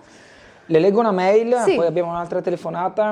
Gulotta, buongiorno. Quando nel servizio sul comitato anti-cabinovia viene detto gruppo di cittadini protestano sotto il comune contro la cabinovia, sarebbe bene dire 48 persone si sono riunite, eccetera, eccetera, se no passa il messaggio che i triestini non vogliono l'opera. Questo era inserito nel servizio che abbiamo visto prima. Diciamo, la dicitura è stata quella che un gruppo è salito in consiglio comunale, mi pare erano una decina nel pubblico, Perché quello è per la capienza dell'aula il comunale. limite massimo. E poi, se fa attenzione, ho detto un gruppo più numeroso era in Piazza Unità a sventolare le mutande con lo striscione. Le rispondo con una battuta, ma veramente distesa. Mi hanno insegnato che 2 è una coppia, da 3 in poi è un gruppo, quindi poi sì, il gruppo più numeroso rispetto ai 10 che erano in aula. Se poi erano in piazza 40, 50, sì, non credo che fossero più di una cinquantina. Io vorrei... A voi diciamo il giudizio di quanti hanno partecipato, ecco, poi il gruppo è neutro, non è che ho detto a folla oppure uno sparuto, un gruppo insomma. Io però invece vorrei sottolineare che, diciamoci, alle ore 9 di mattina, Sì. in un giorno lavorativo, ok? C'erano 50 cittadini. Sì, non so quanti, ha detto il saranno signore, stati una cinquantina, 56 sì. cittadini e sopra, io non ho visto, ero alle prese, e 10 In su. fra l'altro rappresentanti di un gruppo nutrito, perché ricordiamoci anche tutte le firme che hanno raccolto, cioè non è che si stia parlando di bruscolini, di persone che si sono alzate anche lì, sono andate ai banchetti, hanno fatto la fila, quindi perdendo del loro tempo per dare il proprio nominativo e sottoscrivere per la richiesta del referendum. Erano 12.000 firme, se ben ricordo, se non faccio errori di calcolo. Quindi proprio non un'inezia. Abbiamo una telefonata, buongiorno. Buongiorno, sono prego. Oscar, buongiorno dottor Gulotta. Buongiorno. Buongiorno consigliere Ricchetti. Buongiorno. Prego. Niente, sull'ultima il mail che ha letto, insomma il telespettatore fa demagogia perché insomma praticamente 50 persone, 30 persone alle 9 del mattino in orario lavorativo, gente durante la settimana che va a lavorare e non si ricorda dei 3-4 mila che sono stati in corteo per quanto riguarda appunto la cabinovia. Vabbè. Non volevo Lasciamo entrare in perdere. polemica, ci mancherebbe. No, ma ci manca. Non è una polemica. No, è io una lo dico in risposta a chi ha scritto la mail. No, è una constatazione delle cose come si sono svolte nell'arco del tempo, almeno in questo ultimo anno, diciamo così. No, quello che volevo chiedere invece all'assessore Ricchetti era quello che, la consigliera Ricchetti, scusi, era il fatto che appunto ieri si sono visti, Tele4 ha fatto vedere degli stralci insomma, di quello che è successo dentro nell'aula del comune. Sì. Allora mi chiedo, se il comune ha agito come ha agito, io non conosco i tecnicismi che poi ha portato il comune a prendere quella decisione che ha preso. Se voi, che siete all'opposizione, ritenete che hanno commesso un illecito, perché se io vengo fermato dai vigili urbani per strada, dalla polizia dei carabinieri, io ho commesso un'infrazione, me la contestano, e hanno ragione, e devo pagare, devo stare zitto e prendermi la mia contravvenzione, punto.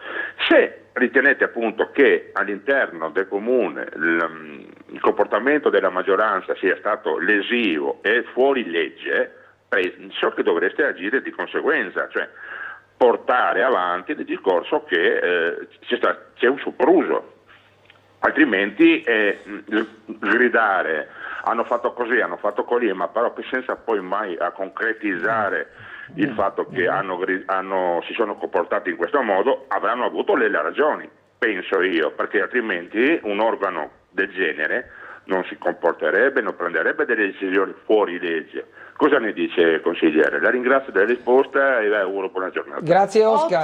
Credo che le fornisca un assist. Mamma mia, un assist di quelle che... Sottoporta, come si dice. Ringrazio il signor Oscar perché chi mi conosce sa che io non amo gridare. Se è possibile non amo rigridare perché io ritengo che istituzionalmente il nostro compito è quello di portare e di fare tutte le azioni che sono in nostro potere. Quello che, come ha detto il signor Oscar, sembrerebbe quasi che abbiano fatto una cosa lecita, perché se la fanno è questo il messaggio che passa. Allora, innanzitutto, io ero iscritta vi ho dato già la comunicazione che non sono state trattate come da legge le osservazioni. Questo è il primo. Su quello poi volevo fare una domanda, ma la tengo per dopo. Prego, prego. Sì.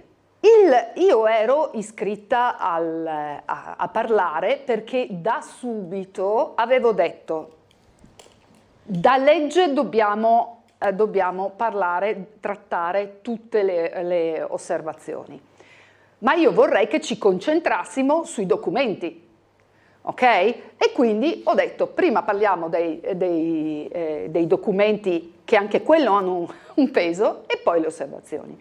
Ero iscritta a parlare e c'è stato questo blitz del centrodestra per chiudere. Si sono votati, hanno la maggioranza e hanno chiuso tutto.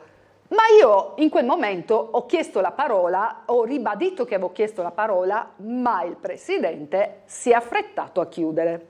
Allora adesso vengo a rispondere direttamente al signor Oscar. A parte che capirete anche voi che in quei momenti così non sei proprio molto serena. Diventa tutto concitato, sì. Diventa tutto concitato. Io avevo e ce l'ho qui, perché mi piace andare avanti per vie istituzionali e legali, e qui ho la richiesta che ho depositato comunque di sospensione dell'iter, perché il TAR lo richiede, non lo richiede l'Alessandra Richetti. Ci sono anche le 2 sentenze del TAR, 1 e 2, e tutta la spiegazione del perché queste sentenze, cioè perché non si poteva andare avanti, perché non si può andare avanti, ed è stata firmata, anche per televisione si vedono le firme, ed è stata firmata da tutte le opposizioni. Mi hanno bloccato? No, signori. Esiste uno strumento che è uno strumento che ti permette un protocollo immediato, e l'ho depositata in consiglio comunale a tutti gli attori, perché qui c'è una responsabilità che è del sindaco, dell'assessore, della segreteria, del direttore dei servizi, del presidente della commissione, ma soprattutto di tutti i consiglieri comunali che lunedì andranno a votare. E quindi renderli informati è un atto legale, signori. Lo sapevano? Probabilmente sì. La prenderanno in considerazione? Non è che in questo momento sia, come dire, la cosa più essenziale. Io vorrei ribadire alla gente che gli atti legali partono anche da queste cose qui. Quando mi hanno tappato la bocca mi sono detta: caspita, c'erano tante cose che volevo dire, tante cose importanti.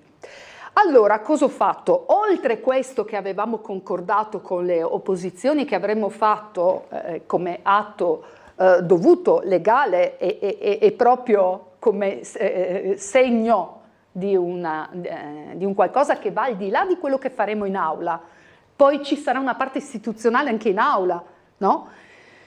C'è stata una mia memoria. Cosa vuol dire? Vuol dire che ho consegnato tutte le cose che legalmente io ritenevo era importante dire e ricordare e ribadire, citando anche quelle che sono le sentenze che prima vi ho detto, citando le leggi, ricordando che e portando degli esempi concreti su degli interventi, delle osservazioni che non sono state trattate in aula, come richiede la legge, e che quindi ho comunque sottoposto al Presidente della Commissione, che potrebbe anche valutare di riaprire al di là che sia stato votato o meno, perché la situazione non è proprio che possiamo scherzarsi sopra. Quello che sta succedendo è una cosa molto grave e che sta implicando determinate, che entrino in azione altri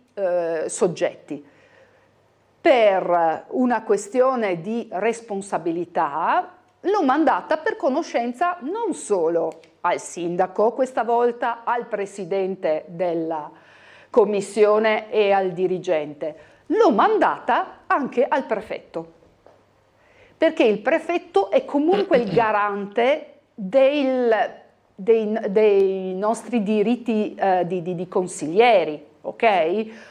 Allora, io ritengo di aver fatto in questa fase tutto quello che potevo fare dal punto di vista anche legale, istituzionale, politico, per segnare i paletti. Ecco. Poi vedremo come si andrà avanti. Noi dobbiamo intanto fermarci per la pubblicità, ma torneremo tra poco in vostra compagnia.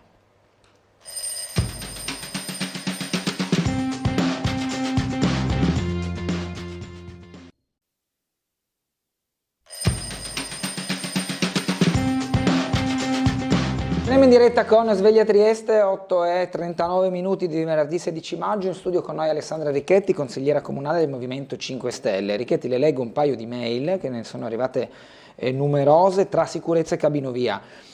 Ci scrive Patrizia: sono completamente e assolutamente contraria agli ingressi di extracomunitari senza documenti illegali che arrivano anche attraverso la rotta balcanica nella nostra città. Quello che mi inquieta nella notizia dell'arresto dei delinquenti pakistani è che vivevano in un appartamento in via Baiamonti. Chi ha messo a disposizione l'appartamento in un condominio dove gli stessi condomini si lamentano per l'andirivieni di gente sconosciuta e oggi sappiamo essere rapitori dei loro stessi connazionali a scopo di estorsione senza scrupoli. Il fatto che questi senza controlli vivevano nei nostri condomini dove ci sono anche persone fragili come anziani, bambini e ragazzine mi preoccupa e mi indigna. Vorrei sapere se questo appartamento fa parte di certe associazioni a cui vengono dati soldi pubblici nostri senza rendicontazione, come detto. Su questo scrive Patrizia. Poi altre sono sulla cabinovia, sulla sicurezza leggo: perché non vengono dotate le forze dell'ordine con fucili da caccia come quelli che si utilizzano per addormentare gli animali in Africa? Non si uccide nessuno, si addormenta e il malvivente si porta in carcere. C'è il taser, mi pare che sia uno strumento, diciamo, anche se ha i suoi pro e i suoi contro, però insomma. Sì, no, diciamo che tutti gli strumenti che vengono inseriti sono hanno sempre delle complicazioni da gestire. Allora, sono state fatte anche delle affermazioni di cui chi ha scritto si prenderà la responsabilità, perché dire che i fondi pubblici vengono utilizzati senza rendicontazione è una frase che ognuno deve pensare cosa ha scritto, perché ha delle responsabilità.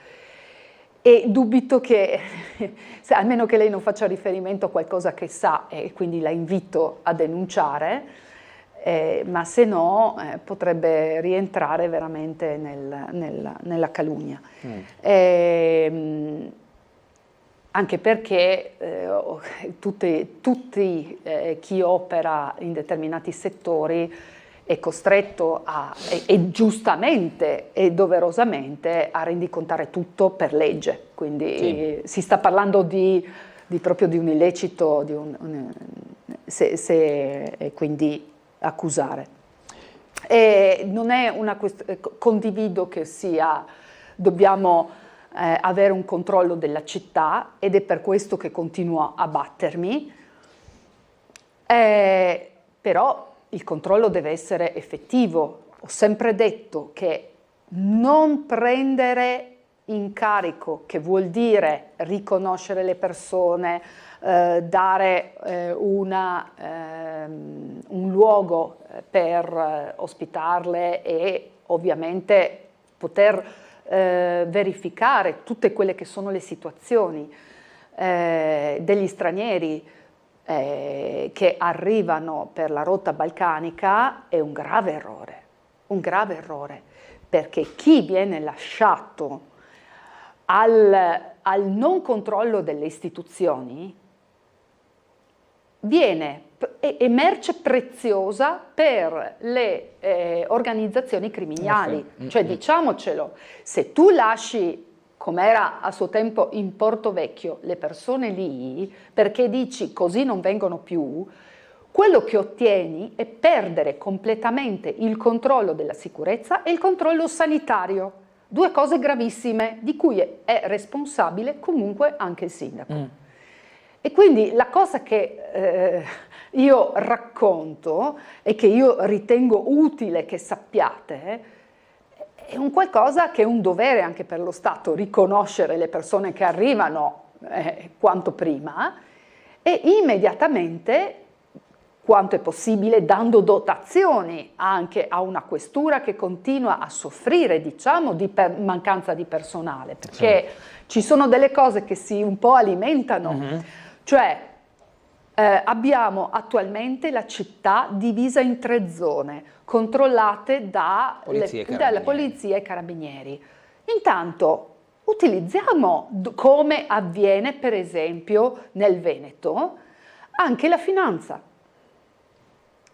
Abbiamo tanta finanza qui perché eravamo zona di confine, certo, doganale. Quindi questo è un suggerimento ovviamente nemmeno per il sindaco e addirittura per il prefetto, insomma, no?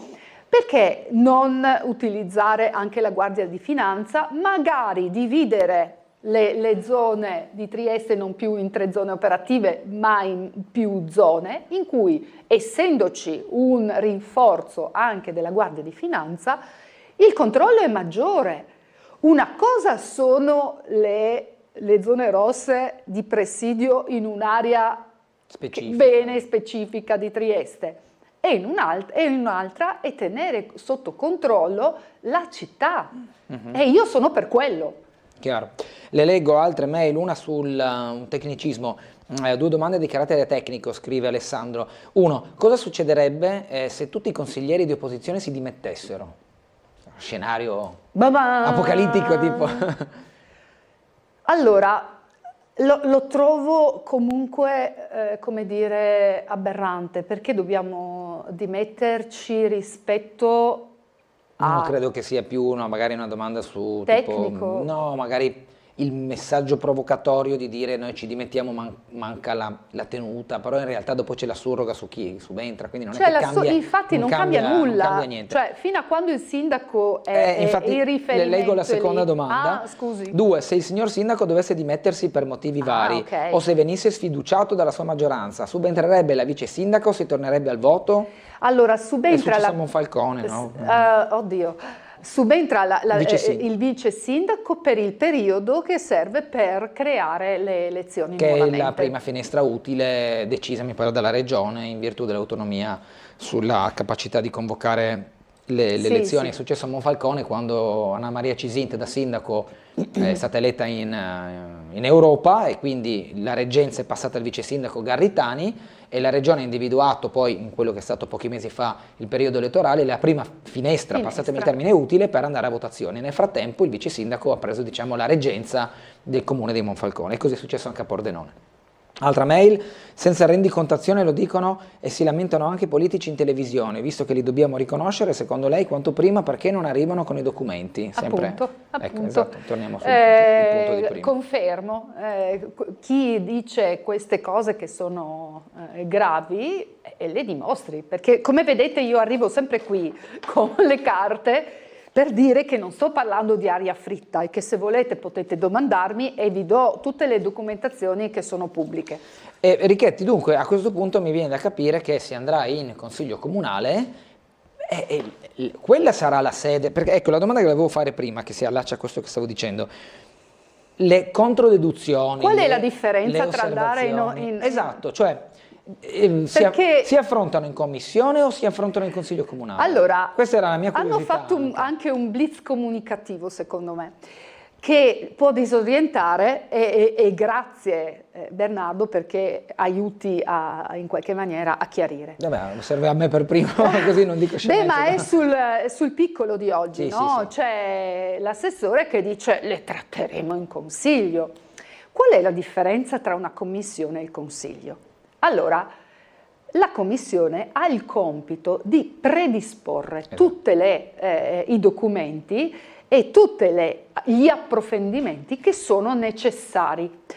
Il regolamento fa sì che non ci sia limite di tempo per esporre le argomentazioni, i dubbi, fare domande. Questo dice il regolamento. In Consiglio Comunale io non ho lo stesso tempo, ho 3 minuti, 5 minuti, 10 minuti, a seconda del tipo, 2 minuti, a seconda del tipo di regole che vengono date dalla capigruppo o a seconda del tipo di regolamento che viene applicato su quella seduta. Capite che è completamente diverso se succede come è successo per Frausin, che hanno detto: signori, prendiamo tutte insieme le osservazioni. Gli emendamenti erano in quel caso? No, erano le osservazioni. Okay. E io non mi ricordo, non me ne voglia via Frausin quanto erano, ma anche lì mi pare che erano 3.000 o 4.000, erano importanti anche Così lì. tante, sì? Erano un 3.000, mi sembra, adesso non mi ricordo, però... Se vuole le cerco, ma giusto così per curiosità. Sì, non mi ricordo oggettivamente, sono tante le informazioni che dobbiamo leggere, appunto, che... o forse 1.500. Non mi ricordo. Non lo so. Lo cerchiamo. Comunque sono state raggruppate è stato deciso che, siccome non erano state accolte dagli uffici, non si prendevano in considerazione, si votava una sola volta, quindi io avevo i 5 minuti per esprimere tutto su tutti i documenti e poi avrei potuto parlarne sempre altri 5 minuti per un'altra. Cioè, capite che questa non è il modo di trattare in maniera approfondita e con il tempo che serve e di poter chiarire e di poter anche argomentare e dire: guardate, attenzione, qui c'è un avvocato che ci sta segnalando che c'è un problema.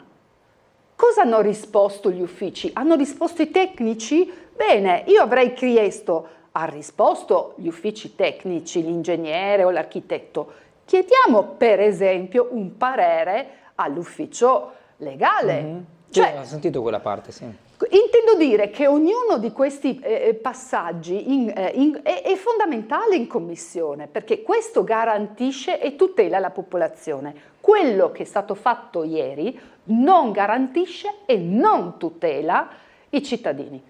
Telefonata, buongiorno. Buongiorno, sono Franco Lega da Udine Nord. Prego. Buongiorno a loro signori, triestini e anche i friulani.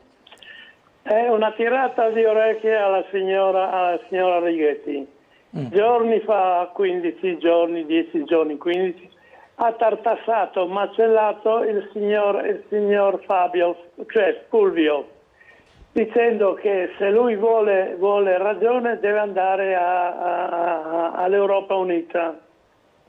Sì, quindi se io alla Righetti dicessi che i metal detector sono stati usati nella Risiera, sono stati usati a Roma, lei andrebbe subito, adesso uscita dalla televisione, andrebbe in questura e in prefettura a dire: qui bisogna mettere i metal detector anche in piazza. Se vale per uno, dovrebbe valere anche per l'altro. Grazie signori. Grazie. Non ho capito l'intento del telespettatore e non mi sono permessa di dire che bisogna mettere i metal detector addosso ai cittadini perché non era credo questo. che il riferimento fosse un altro, cioè laddove nell'ultima presenza sua in questa trasmissione una sua risposta al telespettatore che domandava di applicare la legge del territorio libero di Trieste, il trattato di pace, lei potrebbe aver risposto è una questione che più che il Consiglio Comunale se ne deve occupare l'Unione Europea, le Nazioni Unite, i firmatari del Trattato di Pace, chi più ne ha più ne metta. Lui dice, secondo lo stesso criterio, allora nel momento in cui viene richiesto il metal detector per la Polizia di Stato, i Carabinieri come dotazione fissa, allora sarebbe da andare in prefettura o in questura a richiedere, cioè andare direttamente alla fonte per richiedere, solo che mi pare di aver capito che non è una richiesta che lei ha fatto, quindi no, infatti per questo no, sì, per diciamo quello non capivo. c'è un burnout su Sì, intenzioni vabbè, e insomma, modalità. Creatività. Va bene. Altra telefonata, buongiorno. Prego. Pronto? Chi è? Sì, buongiorno, prego. Non lo so, ho fatto forse un numero sbagliato. Vabbè, pazienza allora, dai. Ci risentiamo domani, Franco. Tanto ormai oggi abbiamo già esaurito il bonus. Ok, torniamo dunque. Ecco, quindi ci si può aspettare che quindi in Consiglio Comunale saranno trattate le osservazioni e le controdeduzioni? Potrebbe anche essere semplicemente un blitz, perché di fatto così, cioè io non concentrata sulla commissione, ammetto che non ho ancora, e anche sulle risposte, le memorie, i documenti da protocollare e così via, non ho controllato bene il calepino, ma Guarda, a me risulta che... Glielo faccio vedere? Sì, boh, insomma. Eccolo qua. Cioè, abbiamo delle delibere... Il 19 maggio, corretto? A me sembrava 19. Ci fosse anche la... C'è conferimento della cittadinanza onoraria all'Arma dei Carabinieri, certo. Aula con discussione, relatore e l'assessore De Blasio, in prosecuzione proposte di emendamento. E vuol dire che è... E quindi in attesa dell'esito delle commissioni, quella di ieri 15 maggio, il relatore Babuder... Confermo, era quello che sapevo io. Ok. Cioè confermo che lunedì è in calepino, quindi lunedì si tratta, a dispetto, ricordo che i documenti mi sono stati dati su mia richiesta, i documenti che devono essere trattati su mia richiesta lunedì pomeriggio. Ma mi faccia capire una cosa. Rispetto all'ordine dei lavori, la precedenza sarebbe per lasciamo stare il conferimento della cittadinanza onoraria, che mi pare che sarà all'inizio, ma la precedenza ce l'avrebbe Roiano in questo caso, no? O no? Cioè, mi spieghi lei come funziona? Cioè, chi decide come? Ecco, così per entrare... Bellissima domanda, dai, che questa cosa mi piace. Nido d'infanzia di Roiano, allora, la di gestione Roiano, la vedo prima, no? Ma sì, Roiano è storica, no? Perché si inaugura, si aprono i parcheggi, ma l'asilo non si apre. Perché storicamente la maggioranza ha qualche problema. Lì avevamo consegnato un certo numero importante, oltre un centinaio ben significativo di emendamenti, ve lo riassumo, il comune prende dei soldi statali, li investe nel riqualificare un'area, nel creare un asilo nido, di cui Trieste, pur essendo una città che tutto sommato è ben fornita di asili nido, ma sono sempre pochi. Certo, per le donne che lavorano servono sempre e ci sono tante liste di attesa. Ecco, fatto tutto questo, cosa fa? Decide che è meglio, concedetemi la frase, è forzata, ma fare dare un bonus a qualche azienda che non so quale sarà, perché bisognerà fare un bando, ma di fatto verrà dato un'opera in ordine nuova ad un privato, perché questo è l'intento, e noi cerchiamo di opporci, avendo avevamo, perché adesso anche la lista degli educatori che aspettava e a cui era stato promesso le maestre di asilo che sarebbero state assunte dal comune, la lista è scaduta, le educatrici... C'è la graduatoria? La graduatoria è scaduta, nel frattempo la graduatoria è scaduta, quindi non potranno essere assunte, ma non c'è l'intento di assumerle. Perché? Perché ditemi come mai va a risparmiare il comune a spese delle famiglie, ma anche a spese dei cittadini, perché confezionare un edificio nuovo e darlo a un privato agevoli tanto il privato. È chiaro che se io devo gestire come privato una mia struttura, ho delle spese di gestione, specialmente se la struttura è vecchia. Questa è una struttura intonsa, nuova. Sì, nuova. E la motivazione sono stati i costi, ma la seconda motivazione è, udite, non si trovano gli educatori. Quindi adesso abbiamo mandato via gli educatori che facevano le supplenze, non ci sono più la liste appunto del concorso precedente.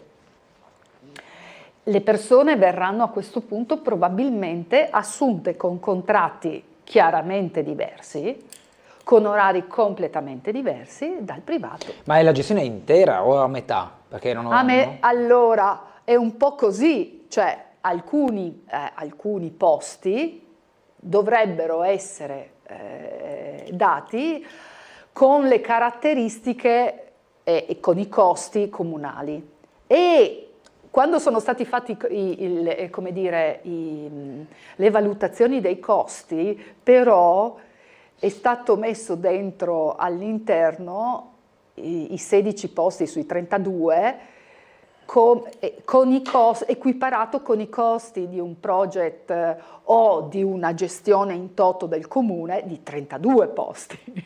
Per cui pere e mele fanno fatica. Sono 60 totali? Sì, adesso non mi ricordo. Quindi sarebbe praticamente la metà, la metà era... Sì, mi sono persa. No, vabbè, nella divisione mi sono persa. Cioè la metà sono, diciamo, dalla graduatoria comunale, quindi io voglio iscrivere mia figlia con delle caratteristiche. Faccio la domanda comunale. Comunque non è ancora tutto definito. Sì, no, dico, faccio un esempio già portandomi in avanti. Invece l'altra metà ci si affida a... cioè devo iscrivermi rifacendo... Però la domanda è sempre pubblica. Cioè, vedremo. Poi la gestione è un altro discorso, ma la domanda è sempre quella, no?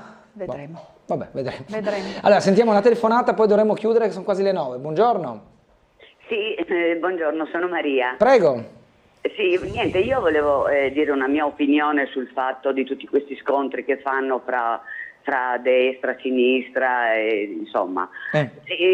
Per quanto riguarda le decisioni importanti come lo straniero non regolare, come la cabinovia, dovrebbe essere che noi cittadini, ma non solo di Trieste, di tutte le problematiche delle regioni italiane, saremo noi a decidere. Noi dobbiamo fare il referendum e dire se ci va bene o meno, perché se vi battete fra di voi la conclusione non sarà mai. Cioè è solo baruffa, perché ho visto un spezzettone lì di quello che adesso non mi ricordo chi era tirato sul cestino, non è questo il modo di comportarsi. Non chi che ci rappresenta, tutto qua. Cioè tutte le baruffe che fate fra voi, che sia la nostra giunta, che sia il nostro governo, sono cose sterili che non danno fiducia al cittadino. Noi siamo qui zitti che dobbiamo subire. Stop. Dobbiamo fare qualcos'altro di più concreto. Chiaro.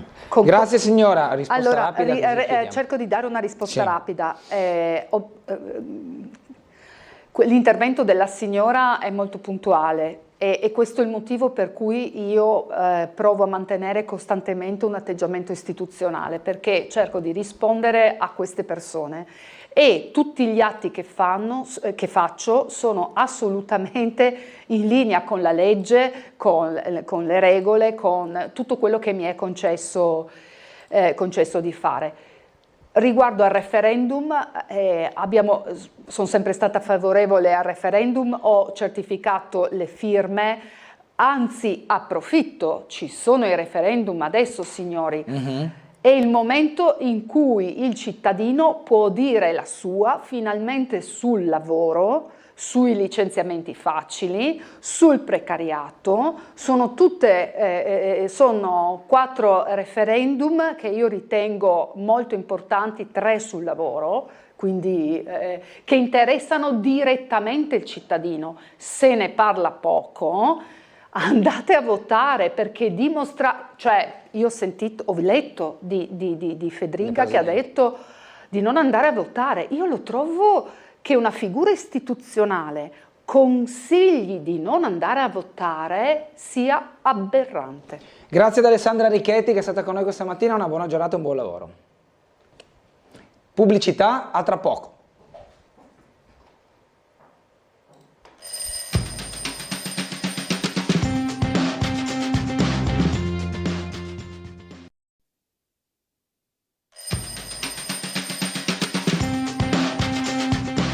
Bene, ben ritrovati in diretta con Sveglia Trieste, è sempre un piacere avere ospite l'assessore comunale Giorgio Rossi alla cultura, alla delega agli eventi. Buongiorno assessore, ben trovato. Buongiorno a tutti, buongiorno anche a te. Dunque, ci sono tanti argomenti che hanno a che fare con il suo assessorato, Trieste Estate, tutto il calendario degli eventi, c'è anche oggi un richiamo all'evento del Triskel di fine giugno, magari dopo lo trattiamo. Con Alessandra Ricchetti abbiamo parlato di cabinovia, del senso anche politico che hanno il peso i partiti e i vari gruppi, anche le liste civiche. E proprio delle liste civiche volevo fare un piccolo approfondimento con lei, perché le elezioni per la carica di sindaco e il rinnovo del Consiglio Comunale saranno nel 2027, però ci sono già civiche che sono nate nel corso di questa consigliatura, come la civica Idea Giuliana per quanto riguarda il centrodestra, poi il Consiglio Comunale siedono nelle banche dell'opposizione le civiche di Russo, Punto Franco e quella di Adesso Trieste. Ecco, il civismo oggi secondo lei paga anche a fronte di un calo dell'affluenza alle urne? È uno strumento che può riavvicinare i cittadini al voto e alla vita politica cittadina? Beh, hai fatto una bella domanda a cui merita una risposta. Chi non va a votare? Beh, tantissimi giovani non vanno a votare, perché le persone più anziane sono sempre legate al fatto di diritti e doveri, no? E essendolo anche nel diritto di votare, anche nel dovere anche di dover andare a mettere il proprio voto, la propria preferenza. E tanti di questi giovani non hanno assistito al crollo della Prima Repubblica. La Prima Repubblica era fatta di quei partiti che hanno sollevato l'Italia dalle ceneri del fascismo e del nazismo. Questo qui è storia, non c'è da discutere. E questi partiti erano partiti che avevano delle ideologie, si pensi solo alla Democrazia Cristiana, al Partito Socialista, ma soprattutto al Partito Comunista, ma che avevano la consapevolezza e la responsabilità che per costruire il Paese qualche volta bisogna anche rendersi conto di dover smussare qualche angolo o qualche visione, no? Tanto che c'è stato addirittura con Moro questo accordo, no? Trasversale per sollevare il Paese e farlo arrivare a quello che è stato poi il boom economico e quant'altro. Poi la Prima Repubblica è crollata per vari motivi e anche giustificazioni e siamo arrivati ai partiti personali, perché oggi non abbiamo più i partiti Democrazia Cristiana, Partito Comunista eccetera, ma ogni partito raffigura una persona che già da tanti anni non è stata avvicendata, va bene, e che alla fin fine ha avuto nel corso degli anni esperienze variegate con un'unica costante, che sono andati al potere vari partiti, no? Si pensi a Renzi, no? Che aveva il 43% e che adesso è al 4%, si pensi a tanti altri che potevano essere anche la Lega, che aveva raggiunto dei limiti. Oggi il partito certamente della nostra Presidente Meloni è in auge, no? Però ci sono partiti sia di destra che di sinistra che come sono arrivati al vertice così sono crollati. Il 5 Stelle, che con Grillo ha avuto un periodo importante, tutti credevano a questi come dei veri e propri rivoluzionari, delle vere e proprie persone che non cercavano il potere ma cercavano soprattutto di fare il bene pubblico, cosa che alla fine non si è verificata. E quindi il sistema, parliamoci chiaro, no? Ha testimoniato a livello nazionale, intendo, tutte le debolezze possibili e immaginabili. Questo non è accaduto però solo in Italia, ma anche in altri paesi. Si pensi all'uscita dell'Inghilterra dall'Europa, da tante altre cose, alla disgregazione dell'ex Jugoslavia, ma anche a questi paesi ex comunisti, ex satelliti russi, che oggi sono quelli che creano più casino in Europa, con il loro conservatorismo, con il loro nazionalismo. Quindi come affrontare questo tema? Certo non lo puoi affrontare, sarebbe ideale, no? Che alcuni, ad esempio, presidenti di regione, qui non li nomino, no? Ma che sono veramente potenti, forti, intelligenti e bravi, Zaia su tutti, va bene, ma io ci metto pure il napoletano, come si chiama? De Luca. Simpaticissimo De Luca, no? Avessero il coraggio di dire, no? Perché non formiamo un governo, quello dei sindaci e dei governatori, e finalmente incidiamo su quelli che sono i problemi di questo Paese. E quali sono i problemi di questo Paese? Il primo su tutti, il lavoro. Sì, è calata la disoccupazione, peccato che quelli che lavorano beccano 600-700 euro al mese, per cui non si possono sposare, nessuna banca li fa credito, non fanno mutui, non fanno figli, non fanno niente. Allora questa responsabilità è la responsabilità della politica che oggi ha mandato allo sbando il Paese degli ultimi 30 anni. Come reagire? Evidentemente bisogna reagire dal basso, quindi bisogna reagire nelle città dove alla fin fine c'è maggiore attitudine da parte dei cittadini di scegliere quelli che sono gli amministratori, i componenti. E indubbiamente le scelte, così come oggi avviene, devono essere anche legate alle persone che si presentano, eccetera. Oggi leggo che il dopo di Piazza, che per chi verrà sarà una tragedia, ripetere quello che ha fatto Di Piazza in 25 o 30 anni, se mettiamo a Muggia, ci sono più pretendenti a farsi candidati sindaci che cittadini, quindi è un problema. Però di fronte a questo bisogna tentare di reagire e quindi io sono assolutamente favorevole alla presenza nell'ambito cittadino di forze cosiddette civiche, di destra e di sinistra. Alcune sono già formate, a sinistra ha formato un paio di liste, e il centrodestra aveva la lista civica di Piazza. Certo. Di Piazza non avrebbe vinto le ultime elezioni, gli ultimi 3 mandati, se la sua lista, che io ho l'onore di presiedere, non avesse fatto 10-11 punti in percentuale. Anche perché, ricordatevi che dalle ultime 5 elezioni che abbiamo assistito, va bene, quelle in cui c'era anche Cosolini, tutti hanno vinto per 1000-2000 voti di preferenza. Si va al ballottaggio, e il ballottaggio magari assesta quella che è la differenza di 10-12 punti in percentuale tra il primo e il secondo. Quindi oggi c'è una volata, un rush finale, in cui indubbiamente le liste civiche e quelle rappresentanti contano. Poi la lista civica di Piazza si sa che c'è stata una frattura, diciamo così, non una rottura, no? Di alcuni componenti che alla fin fine non erano d'accordo sulle linee e sulle scelte soprattutto del sindaco. Non è un mistero, lo sanno tutti, ma il sindaco è il sindaco, è il sindaco che decide chi fa l'assessore, chi non fa e via di questo passo. Per cui il sorgere della lista del mio amico Carlo Grilli, va bene, credo sia un fatto positivo, perché andrà evidentemente poi a fare delle scelte di schieramento che mi sembrano comunque ormai orientate sul centrodestra e potrà apportare che cosa? No? Un chip, una percentuale per che si trovino delle persone per governare nei prossimi 5 anni, nel prossimo mandato, quando il sindaco non potrà più ripresentarsi. Quindi è inutile parlare di liste civiche, no, come di un elemento dannoso per la politica. I partiti tradizionali si assumono delle responsabilità. Oggi vediamo che i partiti tradizionali, no, indifferenti di chi comanda, mettono sul piatto la forza delle loro preferenze, ma con una certa arroganza. Allora, bisogna farli rientrare da questa arroganza, perché la democrazia non è arroganza, la democrazia è mediazione, la democrazia è avere rispetto per tutti, no? È inutile dire io sono il sindaco, il partito che governa, ma governo per tutti i cittadini, perché questo non avviene, perché oggi noi abbiamo qui una città che è divisa, che si divide ideologicamente su qualsiasi cosa, la Caminovia, l'asilo nido di Roiano, questo e quest'altro. Questi sono segnali negativi, perché noi oggi non abbiamo la consapevolezza di cosa significa far politica, che è interesse pubblico, e nell'interesse pubblico tutti vanno considerati, tutti vanno ascoltati, poi si decide, ma non con l'arroganza, con il peso di voti o di votanti che innanzitutto sono in piccola percentuale, perché metà e più metà dei cittadini non vanno a votare. Quindi chi rappresenti? Rappresenti il 10-15% dei cittadini, tu che hai vinto, no?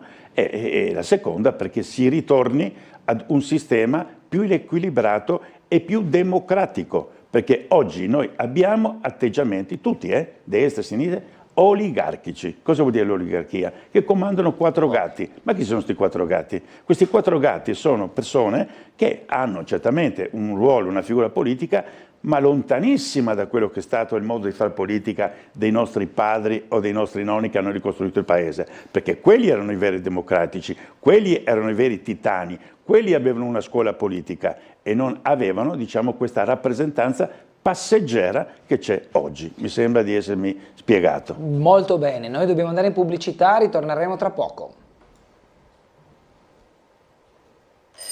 Bene.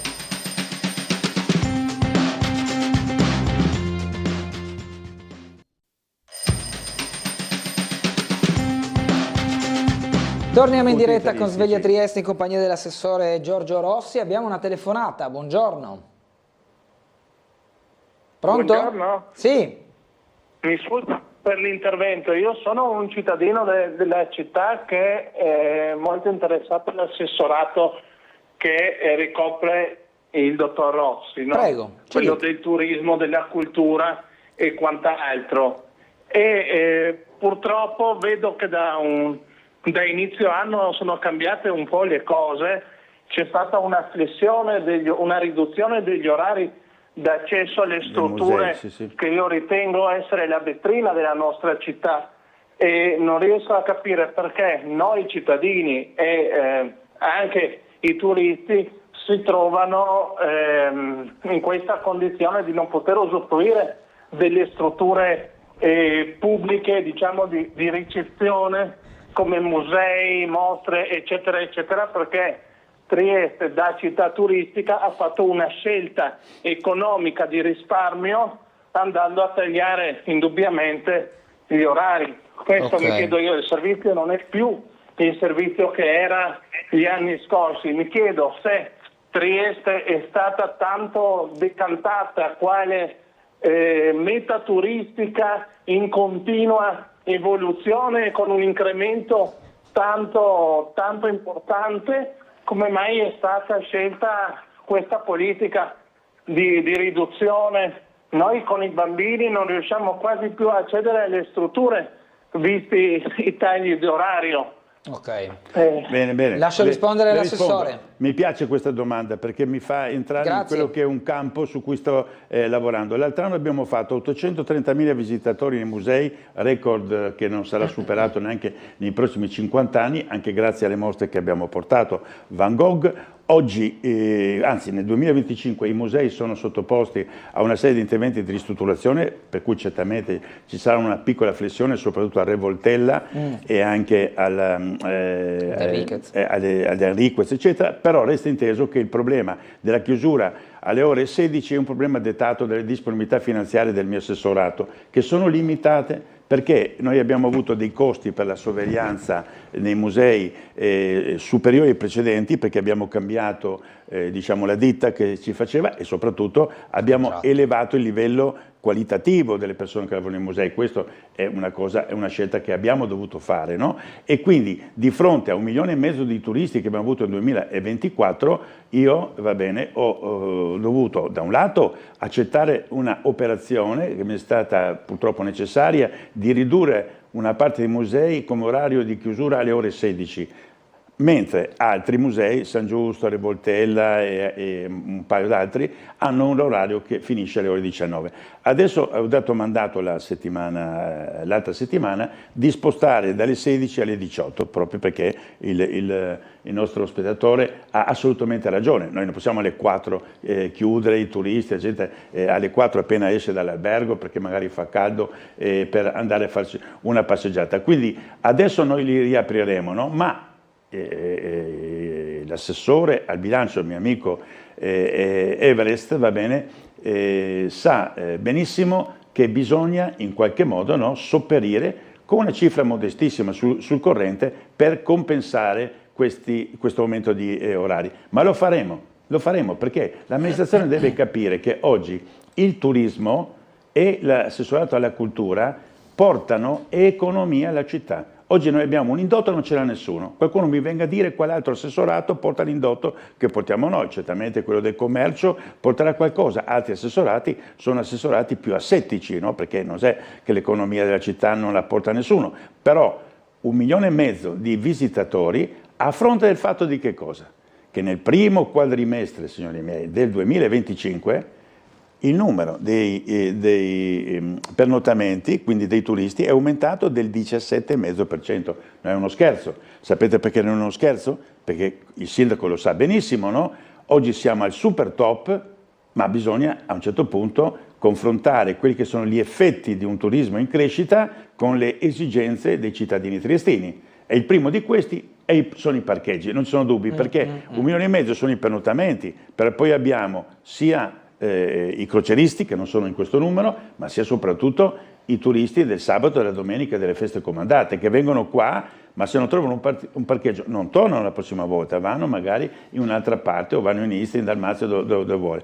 Quindi l'amministrazione sa di queste esigenze, i miei colleghi che si occupano di questo, il collega Michele Babudere ed altri che si occupano, ad esempio, del Porto Vecchio, sono coscienti di questo. Però bisogna prendere dei provvedimenti, che sollecita anche la Camera di Commercio, il dottor Paoletti e quant'altro, in tempi medio-brevi. Non possiamo pensare che si aspetti la ristrutturazione del Porto Vecchio, che verrà fra 8-10 anni completata, per dare delle risposte. E poi ci sono tutta una serie di altri problemi, magari dopo ne parliamo, della cabinovia e delle altre cose, visto che è anche un tema attuale. Le leggo 2 mail. La prima: bravo Rossi, finiamola con questa arroganza. Leggo anche oggi asfaltato o cassa di Malox, come se umiliare il nemico fosse più importante di governare o fare opposizione. Questa è la prima mail. La seconda dice: Giorgio Rossi è una persona da stimare, indipendentemente da come la si pensi. Io penso che la maggioranza che oggi governa la città non sappia più come uscire da scelte scellerate fatte solo per accontentare qualcuno.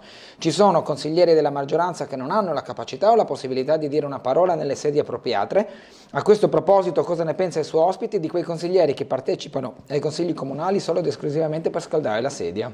Bene, condivido la prima e soprattutto anche la seconda. Io ho avuto modo nelle varie commissioni di portare delle proposte o di dare delle risposte su quello che sta facendo l'assessorato alla cultura, eccetera, no? E sono andato anche nelle circoscrizioni, no? E io ho detto: ragazzi, è inutile che vengo qui nelle circoscrizioni a dire cosa abbiamo fatto o cosa c'è da fare. Mettiamo invece in discussione cosa significa oggi il ruolo istituzionale. Il ruolo istituzionale significa, soprattutto per gli eletti, che sono evidentemente i consiglieri comunali e i consiglieri circoscrizionali, perché parte degli assessori anche non sono eletti, qualcuno viene scelto direttamente dal sindaco, no? Hanno una responsabilità superiore a tutto il resto e quindi non possono essere sempre allineati a delle esigenze di ordine di partito, perché i responsabili dei partiti non sono gli Andreotti, non sono i Berlinguer, non sono i Craxi, sono le persone che purtroppo a questi signori non avrebbero neanche portato la borsa. Allora, su questo, ragazzi, se volete fare, qua mi rivolgo ai consiglieri comunali, tutti, di destra e sinistra, un poco di quella che si chiama carriera di rappresentanza istituzionale, non politica, perché ci sarebbe da discutere se la P è minuscola o maiuscola, devono tirare fuori gli attributi, che significa che non è che sono sempre d'accordo, no? Non posso essere d'accordo. In casa non sarai sempre d'accordo con la moglie, non sarai sempre d'accordo con i figli, e vai in consiglio comunale invece ti allinei? Allora, signori miei, no? Vogliamo che una città perda questa occasione? Abbiamo una responsabilità enorme rispetto ai nostri figli, nipotini e quant'altro? Quindi questo ci deve essere una svolta di carattere politico, perché così non andiamo da nessuna parte, ovvero rallentiamo qualsiasi processo, va bene, che sia economico, funzionale nella nostra città, e invece di farlo durare 6 mesi, trovando un accordo, ragionando, mediando, cosa che non si fa mai, no? Andiamo a esasperare gli animi con atteggiamenti su cui molti non sono convinti, no?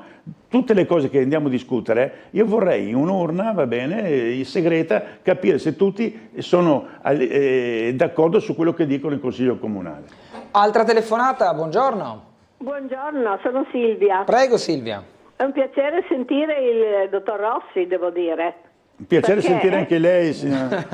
No, io guardi, adesso ho una botta di autostima mia personale, perché io l'ho conosciuta tanti anni fa, in così un piccolo episodio, lei non si può ricordare. Me lo dica. Però la mia impressione nei suoi confronti è stata così precisa che proprio oggi l'ha riconfermata. Cioè, a me sono bastate 2 frasi, 2 o 3 frasette così, e io l'ho inquadrata e a prescindere dalla sua posizione politica, che non è la mia, ma la mia non è estremista, quindi vado d'accordo volentieri, ma veramente oggi il suo discorso, lei ha fatto una fotografia della situazione politica che è perfetta, lei potrebbe essere di qualunque partito.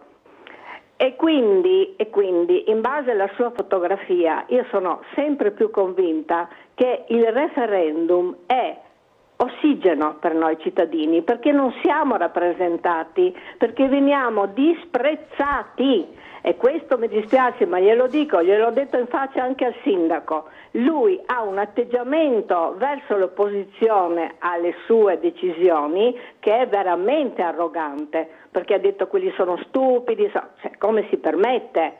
Cioè, il sindaco deve essere di tutti e invece lui non è il sindaco di tutti. Io so che lei è un suo amico e magari non sarà neanche cattivo come persona, ne sono convinta, però ha questa mancanza proprio di etica politica e di educazione che a un sindaco è necessaria, no? Ecco, quindi i referendum devono essere pubblicizzati, la gente deve essere invitata ad andare, anche per dire no, se pensa di no, ma se sono stati indetti è proprio perché il Parlamento è sordo a quegli argomenti. Il lavoro, siamo noi cittadini che lavoriamo, quelli là si beccano un sacco di soldi a Roma, non lavorano, cioè il lavoro è un problema grande per i giovani. Ora, ognuno la può pensare come vuole, giustamente, ma i referendum sono necessari. Ecco, io sono veramente indignata che figure istituzionali invitino a non andare a votare. È terribile questa cosa qua. Sempre bisogna votare, sia alle elezioni politiche, amministrative, bisogna esprimere il proprio parere se vogliamo essere democratici. Ecco, io la ringrazio perché lei è una persona veramente democratica. La ringrazio, grazie, buongiorno. Grazie. La ringrazio, sono d'accordo perfettamente con la signora, perché evidentemente lo strumento del referendum, che è molto più utilizzato in altri paesi, ad esempio paesi del nord, significa democrazia. Poi si va a votare, dovrebbero andare tutti a votare. E uno è d'accordo, uno non è d'accordo. Oggi anche quello che ho sentito, adesso, ma non so neanche da chi, te lo confesso, ma è una questione di principio, non si vota per referendum, credo che sia un atteggiamento e un suggerimento assolutamente sbagliato e non democratico. Come ho detto prima, signora, c'è la democrazia che noi oggi viviamo negli ultimi 20-25 anni, su questo tipo di democrazia avrei qualcosa da dire, certamente, poi da dire io che sono venuto da un paese in cui ho avuto 6 anni di dittatura di Tito, ragazzi, che non è uno scherzo, quindi non possiamo fare certamente dei paragoni, ma la democrazia è rappresentanza, la democrazia è sentire tutti, l'opinione di tutti, la democrazia è poi vincere 51 a 49 certo. O 50,99 e così. Questa è la democrazia, poi gli altri anche devono accettare, ma nel preciso momento in cui vinci, no? 51 a 49, devi stare attento che ci sono i 49, non hai vinto 80 a 20, no? Mi capisci? Certo. C'è un discorso di proporzioni. Le leggo 2 mail, ma le rispondiamo magari dopo. Intanto prepariamo il terreno. Quello che per me è imperdonabile politicamente ed umanamente è stata la guerra e le colpe che hanno addossato a Rossi sul prato dello Stadio Rocco. Poi possiamo aprire un capitolo. Possiamo chiudere la trasmissione. Esatto. E poi ancora una mail, ma dopo dobbiamo veramente andare in pubblicità. La personalità piuttosto ingombrante di Rossi viene fuori anche con le parole schiette di stamattina. Come rimettere a posto i nani che si credono giganti. Puntate sempre straordinaria, basta farlo parlare e Rossi non delude mai. Grazie. Endorsement verso la basta allora. Pubblicità, dobbiamo avere pubblicità. Allora ci prepariamo a rientro Rossi le lascio la parola su tutto quello che ritiene, dallo stadio al Triskel, ai concerti e all'Acquario. Ci vediamo tra poco.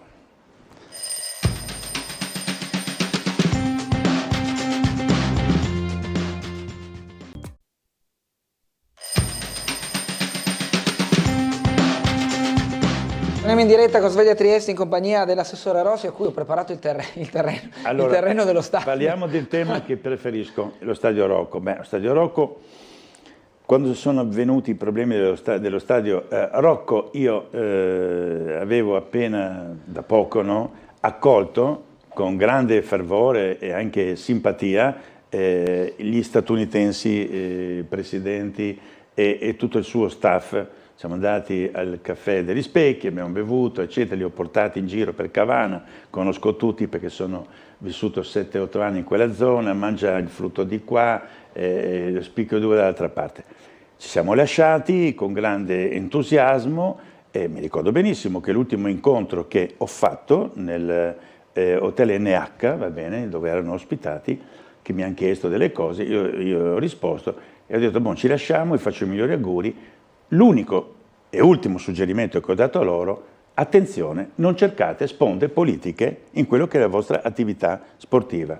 Fine della trasmissione. Questi signori invece le hanno cercate. Quando?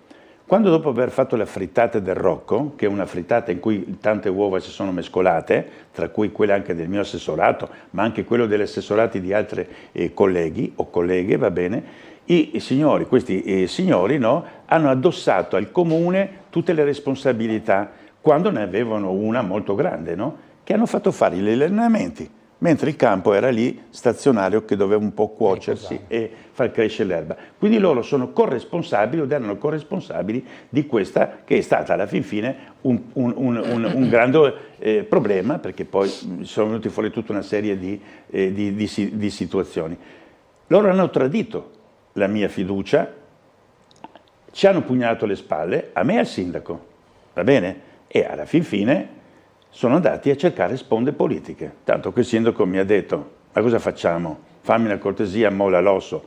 Cosa vuoi che non mollo l'osso di fronte a una richiesta del sindaco che mi dice ma lascia stare l'assessorato allo sport, in cui ci ho molto guadagnato, perché gli sportivi non è che tutti quanti mi hanno dato la loro fiducia, diciamo così che vanno dove tira aria e si respira meglio. Quindi questi signori, no, alla fin fine, perché sapete che il tempo rimedia tutte le cose, non si sono dimostrati all'altezza, no? Perché oggi se abbiamo 6 punti di penalizzazione, che saremo già salvi, tranquilli, tutti al mare, a Barcola e a Grignano, va bene, siamo ancora con l'incubo di domani, che mi auguro al 99,99% passeremo, perché insomma abbiamo un allenatore che è un grande allenatore, una squadra che indubbiamente che ho visto per televisione, poi qualche volta non ha neanche meritato di perdere. Perché ho visto per televisione?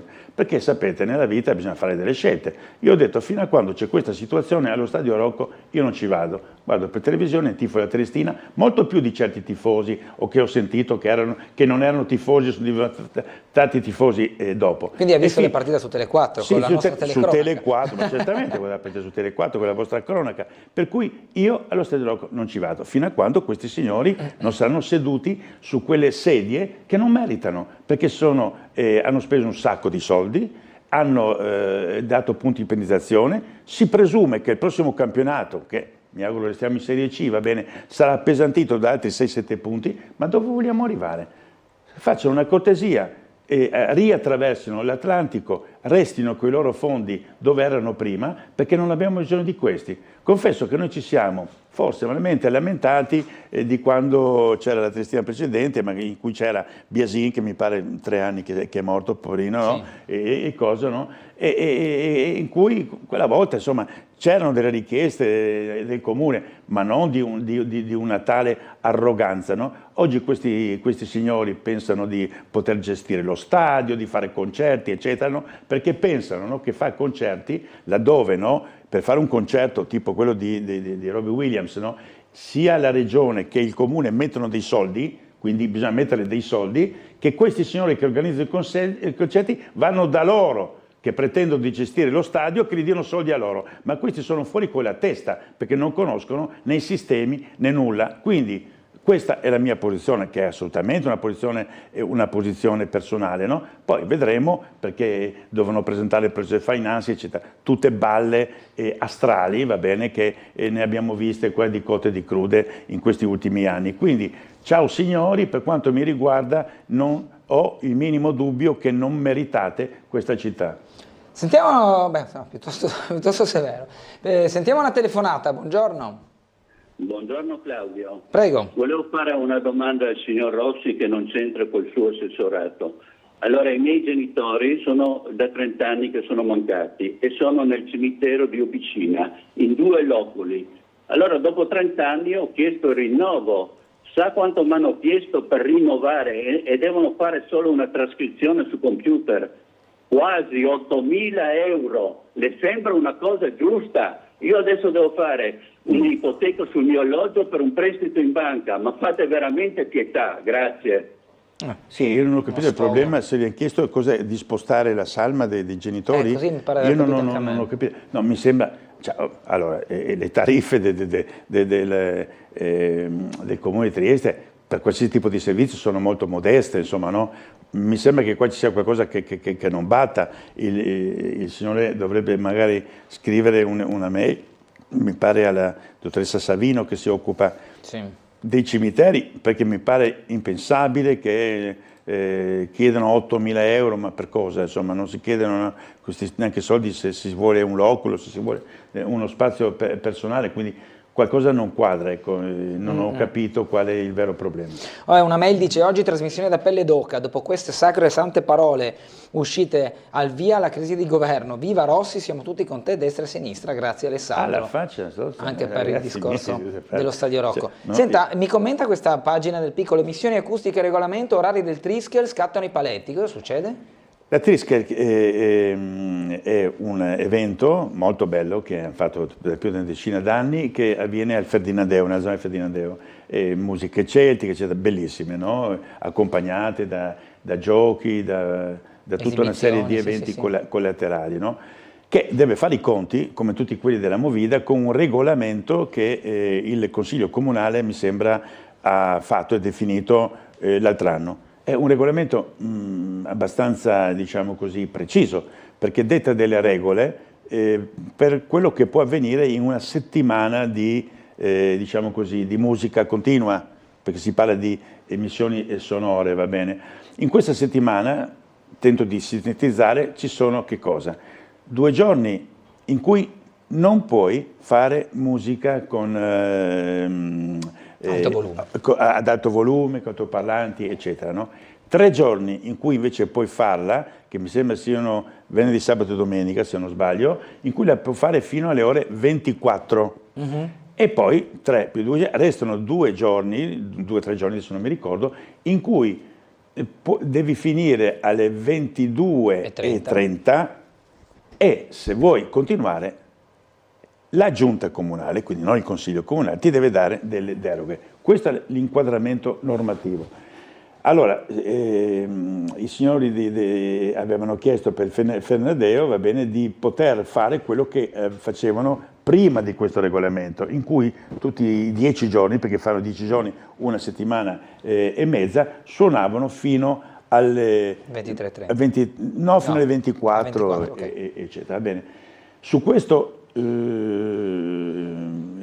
richiesta è venuta poi all'Atere una seconda richiesta da parte dei residenti, i quali residenti hanno detto sì, noi va bene, però già subiamo, diciamo così, emissioni sonore che non ci fanno dormire durante alcuni giorni della settimana, siamo contrari a un ampliamento degli orari serali. Io ho riunito i miei uffici e ho detto ma facciamo una proposta di mediazione, perché l'avvocato che ci ha presentato questa richiesta ai cittadini aveva dato così anche degli orari di disponibilità che poi non erano proprio estremamente duri, no? Hanno parlato, hanno cercato di trovare un compromesso, lunedì porto la delibera e sarà la giunta a decidere. Io faccio una proposta, la proposta è di mediazione. Adesso è venuto che vi anticipo gli orari perché è la giunta che dovrà decidere cosa fare, anche se oggi il piccolo già ne parla la vostra collega Tonero, va bene? Per cui vediamo di trovare un compromesso. Certo che il problema sussiste perché abbiamo 2 tendenze, alcuni, l'ho detto da che parte, dicono ma siamo una città turistica, è inutile che i cittadini rompano le scatole. D'altro canto i cittadini diranno noi rompiamo le scatole perché effettivamente magari qualche volta la musica potrebbe essere così un po' più abbassata. Io sono in una posizione in cui devo comunque prendere decisioni che speriamo che siano decisioni assorbite da tutti, no? Cioè uno deve fare un passo passo in avanti, un altro deve fare un passo indietro, come in tutte le brave famiglie. Credo che troveremo un compromesso e che alla fin fine poi la Giunta Comunale darà questa deroga, perché comunque la daremo, no? Compatibilmente con quelli che sono poi tutti i successivi, tra virgolette, rischi e anche problemi che potrebbero insorgere. Però su questo è un tema nazionale, ragazzi, no? Su cui fanno convegni, musica sì, musica no, movida sì, movida no. Dopo credo che alla fin fine fare musica al Ferdinandeo, con tutto rispetto per chi abita attorno a lì, non è come fare musica in via Torino, dove veramente c'è un dramma esistenziale per chi abita sopra. Sentiamo un'altra telefonata, buongiorno. Buongiorno dottor Gulotta e buongiorno dottor Rossi. Prego. Mi sono Gianni, che ha parlato diverse volte col dottor Rossi. Sì. Volevo dire una roba dell'asilo di Royan. Siccome Trieste aveva una caratteristica che prima in tutta l'Italia, cioè che l'asilo sta comunale, non privato, perché a Trieste c'è stato l'asilo comunale nel 1855, difatti c'è anche via dell'asilo, e ha fatto proprio il comune, aveva fatto perché era vicino a Civitavecchia e era tanta gente, di conseguenza per dargli l'aiuto, perché asili privati era sempre, ma era per i signori. Adesso ascoltando queste parole che lei le ha detto, che sono abbastanza d'accordo, ritornando all'asilo c'è sta la signora Brandi che si è distolto dal suo partito, dalla sua appartenenza, e l'ha detto che l'asilo sarebbe farlo tutto comunale, e mi penso anche che sia così, uno per la tradizione, perché è sempre un onore per Trieste, e due per non creare divisioni fra una parte e un'altra, mentre qui del comune ciapa 1.200, 1.300, non so quanto, qui altri ciaparà 800, 900. Mi so che c'è più soldi da spendere per il comune, però questi soldi, se viene sciolto le 16 persone sotto il comune, gli avrà più soldi da spendere in città e l'economia andrà un pochettino più avanti per queste persone. E dopo sono contento che ho sentito finalmente, ho anche parlato con lei diverse volte, della Fontana, che adesso è proprio timbrata, la viene fatta, ecco. Sì, è sono assai contento, perché mi parla un poco della storia, perché ho una piccola infarinatura, non ho altro, però qualche piccolezza si conosce. Allora ho parlato con lei dei musei, di tante robe. Comunque la saluto, le ringrazio e scusate se le mie monade. No, grazie. No, non ho gradito monade, signore. Sul discorso dell'asilo di Roiano, facciamo una piccola parentesi, è stata finalmente inaugurata la piazza e ho visto con un grandissimo risultato, sono molto contento soprattutto per il sindaco perché ha seguito i lavori, ci teneva tantissimo, 25 anni che aspettavamo questa cosa. E poi a chi ha detto che c'è poco verde, io lo smentisco, insomma, cioè, il verde è stata una soluzione straordinariamente bella, positiva, bisogna avere pazienza, un paio d'anni e non di mesi che crescerà tutto e quindi ci sono giochi dei bambini, per i cani, per tutto. Il discorso degli asili nido, delle scuole materne, eccetera, è un discorso che è stato discusso ampiamente 25 anni fa, quando c'era addirittura l'idea di statalizzare, perché queste sono diciamo, strutture che in tutta l'Italia appartengono allo Stato. Mentre qui la tradizione vuole anche che ce ne occupi il Comune, che alla fin fine insomma, ha dato sempre degli ottimi risultati, perché tutti gli assessori che si sono avvicendati, e io conosco abbastanza bene la materia perché sono stato anche assessore all'educazione, va bene, e hanno dato lustro a questa, diciamo, al mantenimento di questa filosofia. Io credo che sul discorso dell'asilo nido di Roiano si aprirà un dibattito e spero che si risolva senza le ennesime atroci discussioni. Però bisogna anche affrontare il tema su quello che è l'aspetto economico. Indubbiamente una gestione, diciamo così, privatistica costa meno, non sono dubbi.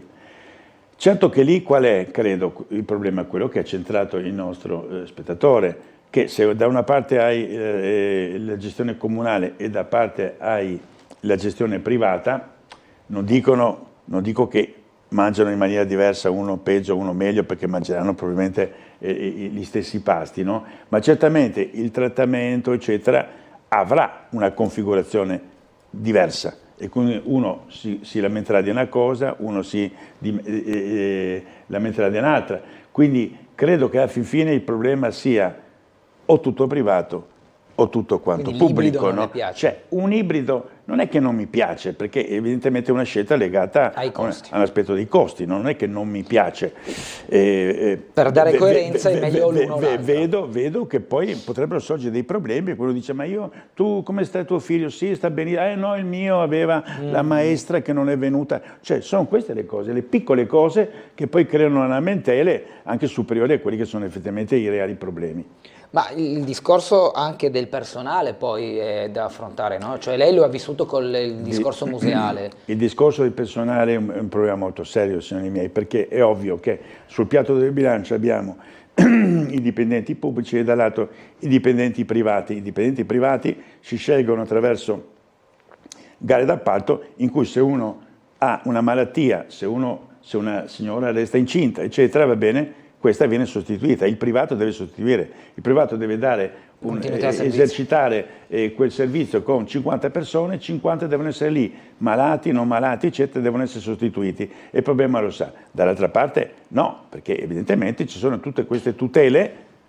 Ecco che qui entriamo nel problema del paese, no? La differenza di tutele tra il pubblico e il privato, no? Perché il pubblico ha tutta questa, diciamo così, tutela giusta, perché se vai al nord, vai in Danimarca, sono stati in Danimarca per lavoro, ma stiamo scherzando, hanno tutti i tutelati, i privati, i pubblici, le ragazze incinta possono stare a casa ad accudire i figlioli, eccetera, cioè meccanismi completamente diversi. Qui invece siamo più poveri anche e quindi abbiamo queste piccole lotte intestine. Cioè, quindi credo che il problema lì però sia di carattere squisitamente operativo, al di là del fatto dei costi. Questa è una scelta che è stata compensativa per poter risparmiare qualcosa. Concerti, Assessore, Robbie Williams. Allora, Robbie Williams fa da spartiacque a quelli che sono due periodi che nel 2025 saranno dei periodi straordinari. Trieste estate e poi con grande anticipo, no, le festività, le addobbi di Natale e quant'altro, no, che non sono troppo distanti una dall'altra, che vanno preparate con grande anticipo. Robbie Williams ha ormai tutto quanto venduto, andiamo a vedere e poi andremo a sistemare il campo. Mentre Trieste estate viene presentata la prossima settimana in pompa magna, perché abbiamo più di 300 eventi.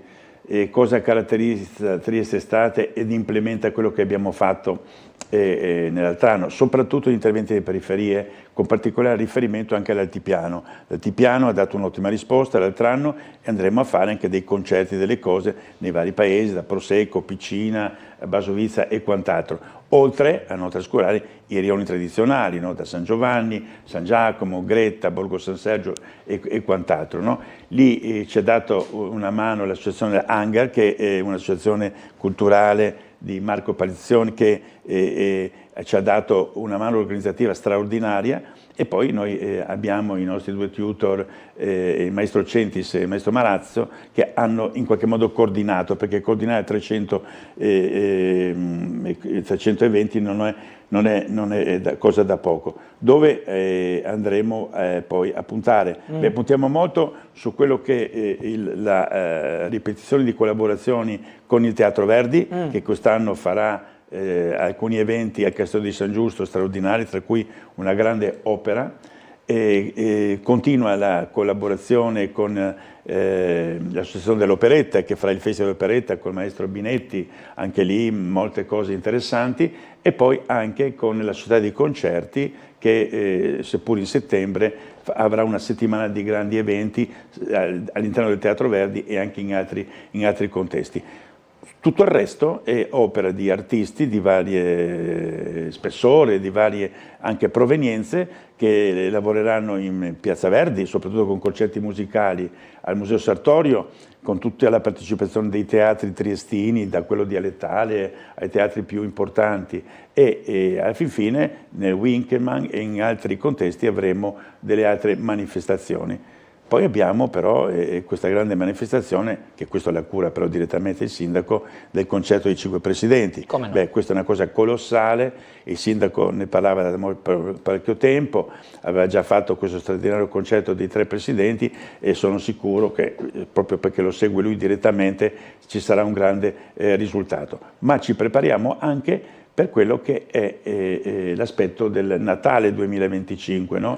Uno degli ultimi a cui io parteciperò, ma certamente uno dei primi a cui ad esempio partecipa il Global Service, che voi sapete è sotto la tutela, sotto la delega dell'amico Everest, va bene, la quale in qualche modo è stato l'autore del project finance che ha portato qui una nuova ditta al posto della precedente. Questa nuova ditta, nell'offerta che aveva fatto, la ditta si chiama Edison, aveva messo anche una cifra importante per gli addobbi natalizi, che quindi va a implementare le disponibilità finanziarie che noi abbiamo. Per cui abbiamo ritenuto che dopo vari anni in cui la città ha avuto certamente un'ottima risposta in termini di soluzioni, però anche distante a quelli che sono impegni e spese che fanno le altre città, senza arrivare alla Las Vegas, senza arrivare a cose kitsch, no? Ma indubbiamente ampliando ad esempio la luminosità di alcune vie, di alcune strade che sono percorribilissime. Una sulla quale abbiamo puntato sono le rive. Immaginate se andiamo poi a illuminare con addobbi natalizi tutte le rive. Questo certamente comporterà delle spese, ma sono spese, va bene, di grande diciamo, investimento anche turistico, perché come vi ho detto, no, il turismo oggi nei primi 4 mesi ha dato dei segnali veramente interessanti, 17,5% in più. Ed avere l'assessore Rossi molto più spesso per tutta la mole di argomenti che tratta. Io spero che Grazie assessore. Io spero che non ci sia qualche cecchino qui no, qua dentro no, se no io sarei già morto da tanto tempo. Che mentre esco mi colpisce. Assolutamente. Grazie a voi, grazie siete Rossi. sempre accoglienti e soprattutto molta ironia, molta disponibilità e soprattutto professionalità. Grazie Leonardo, grazie ai tuoi colleghi. Grazie a lei, grazie a tutti per averci seguiti, una buona giornata, arrivederci.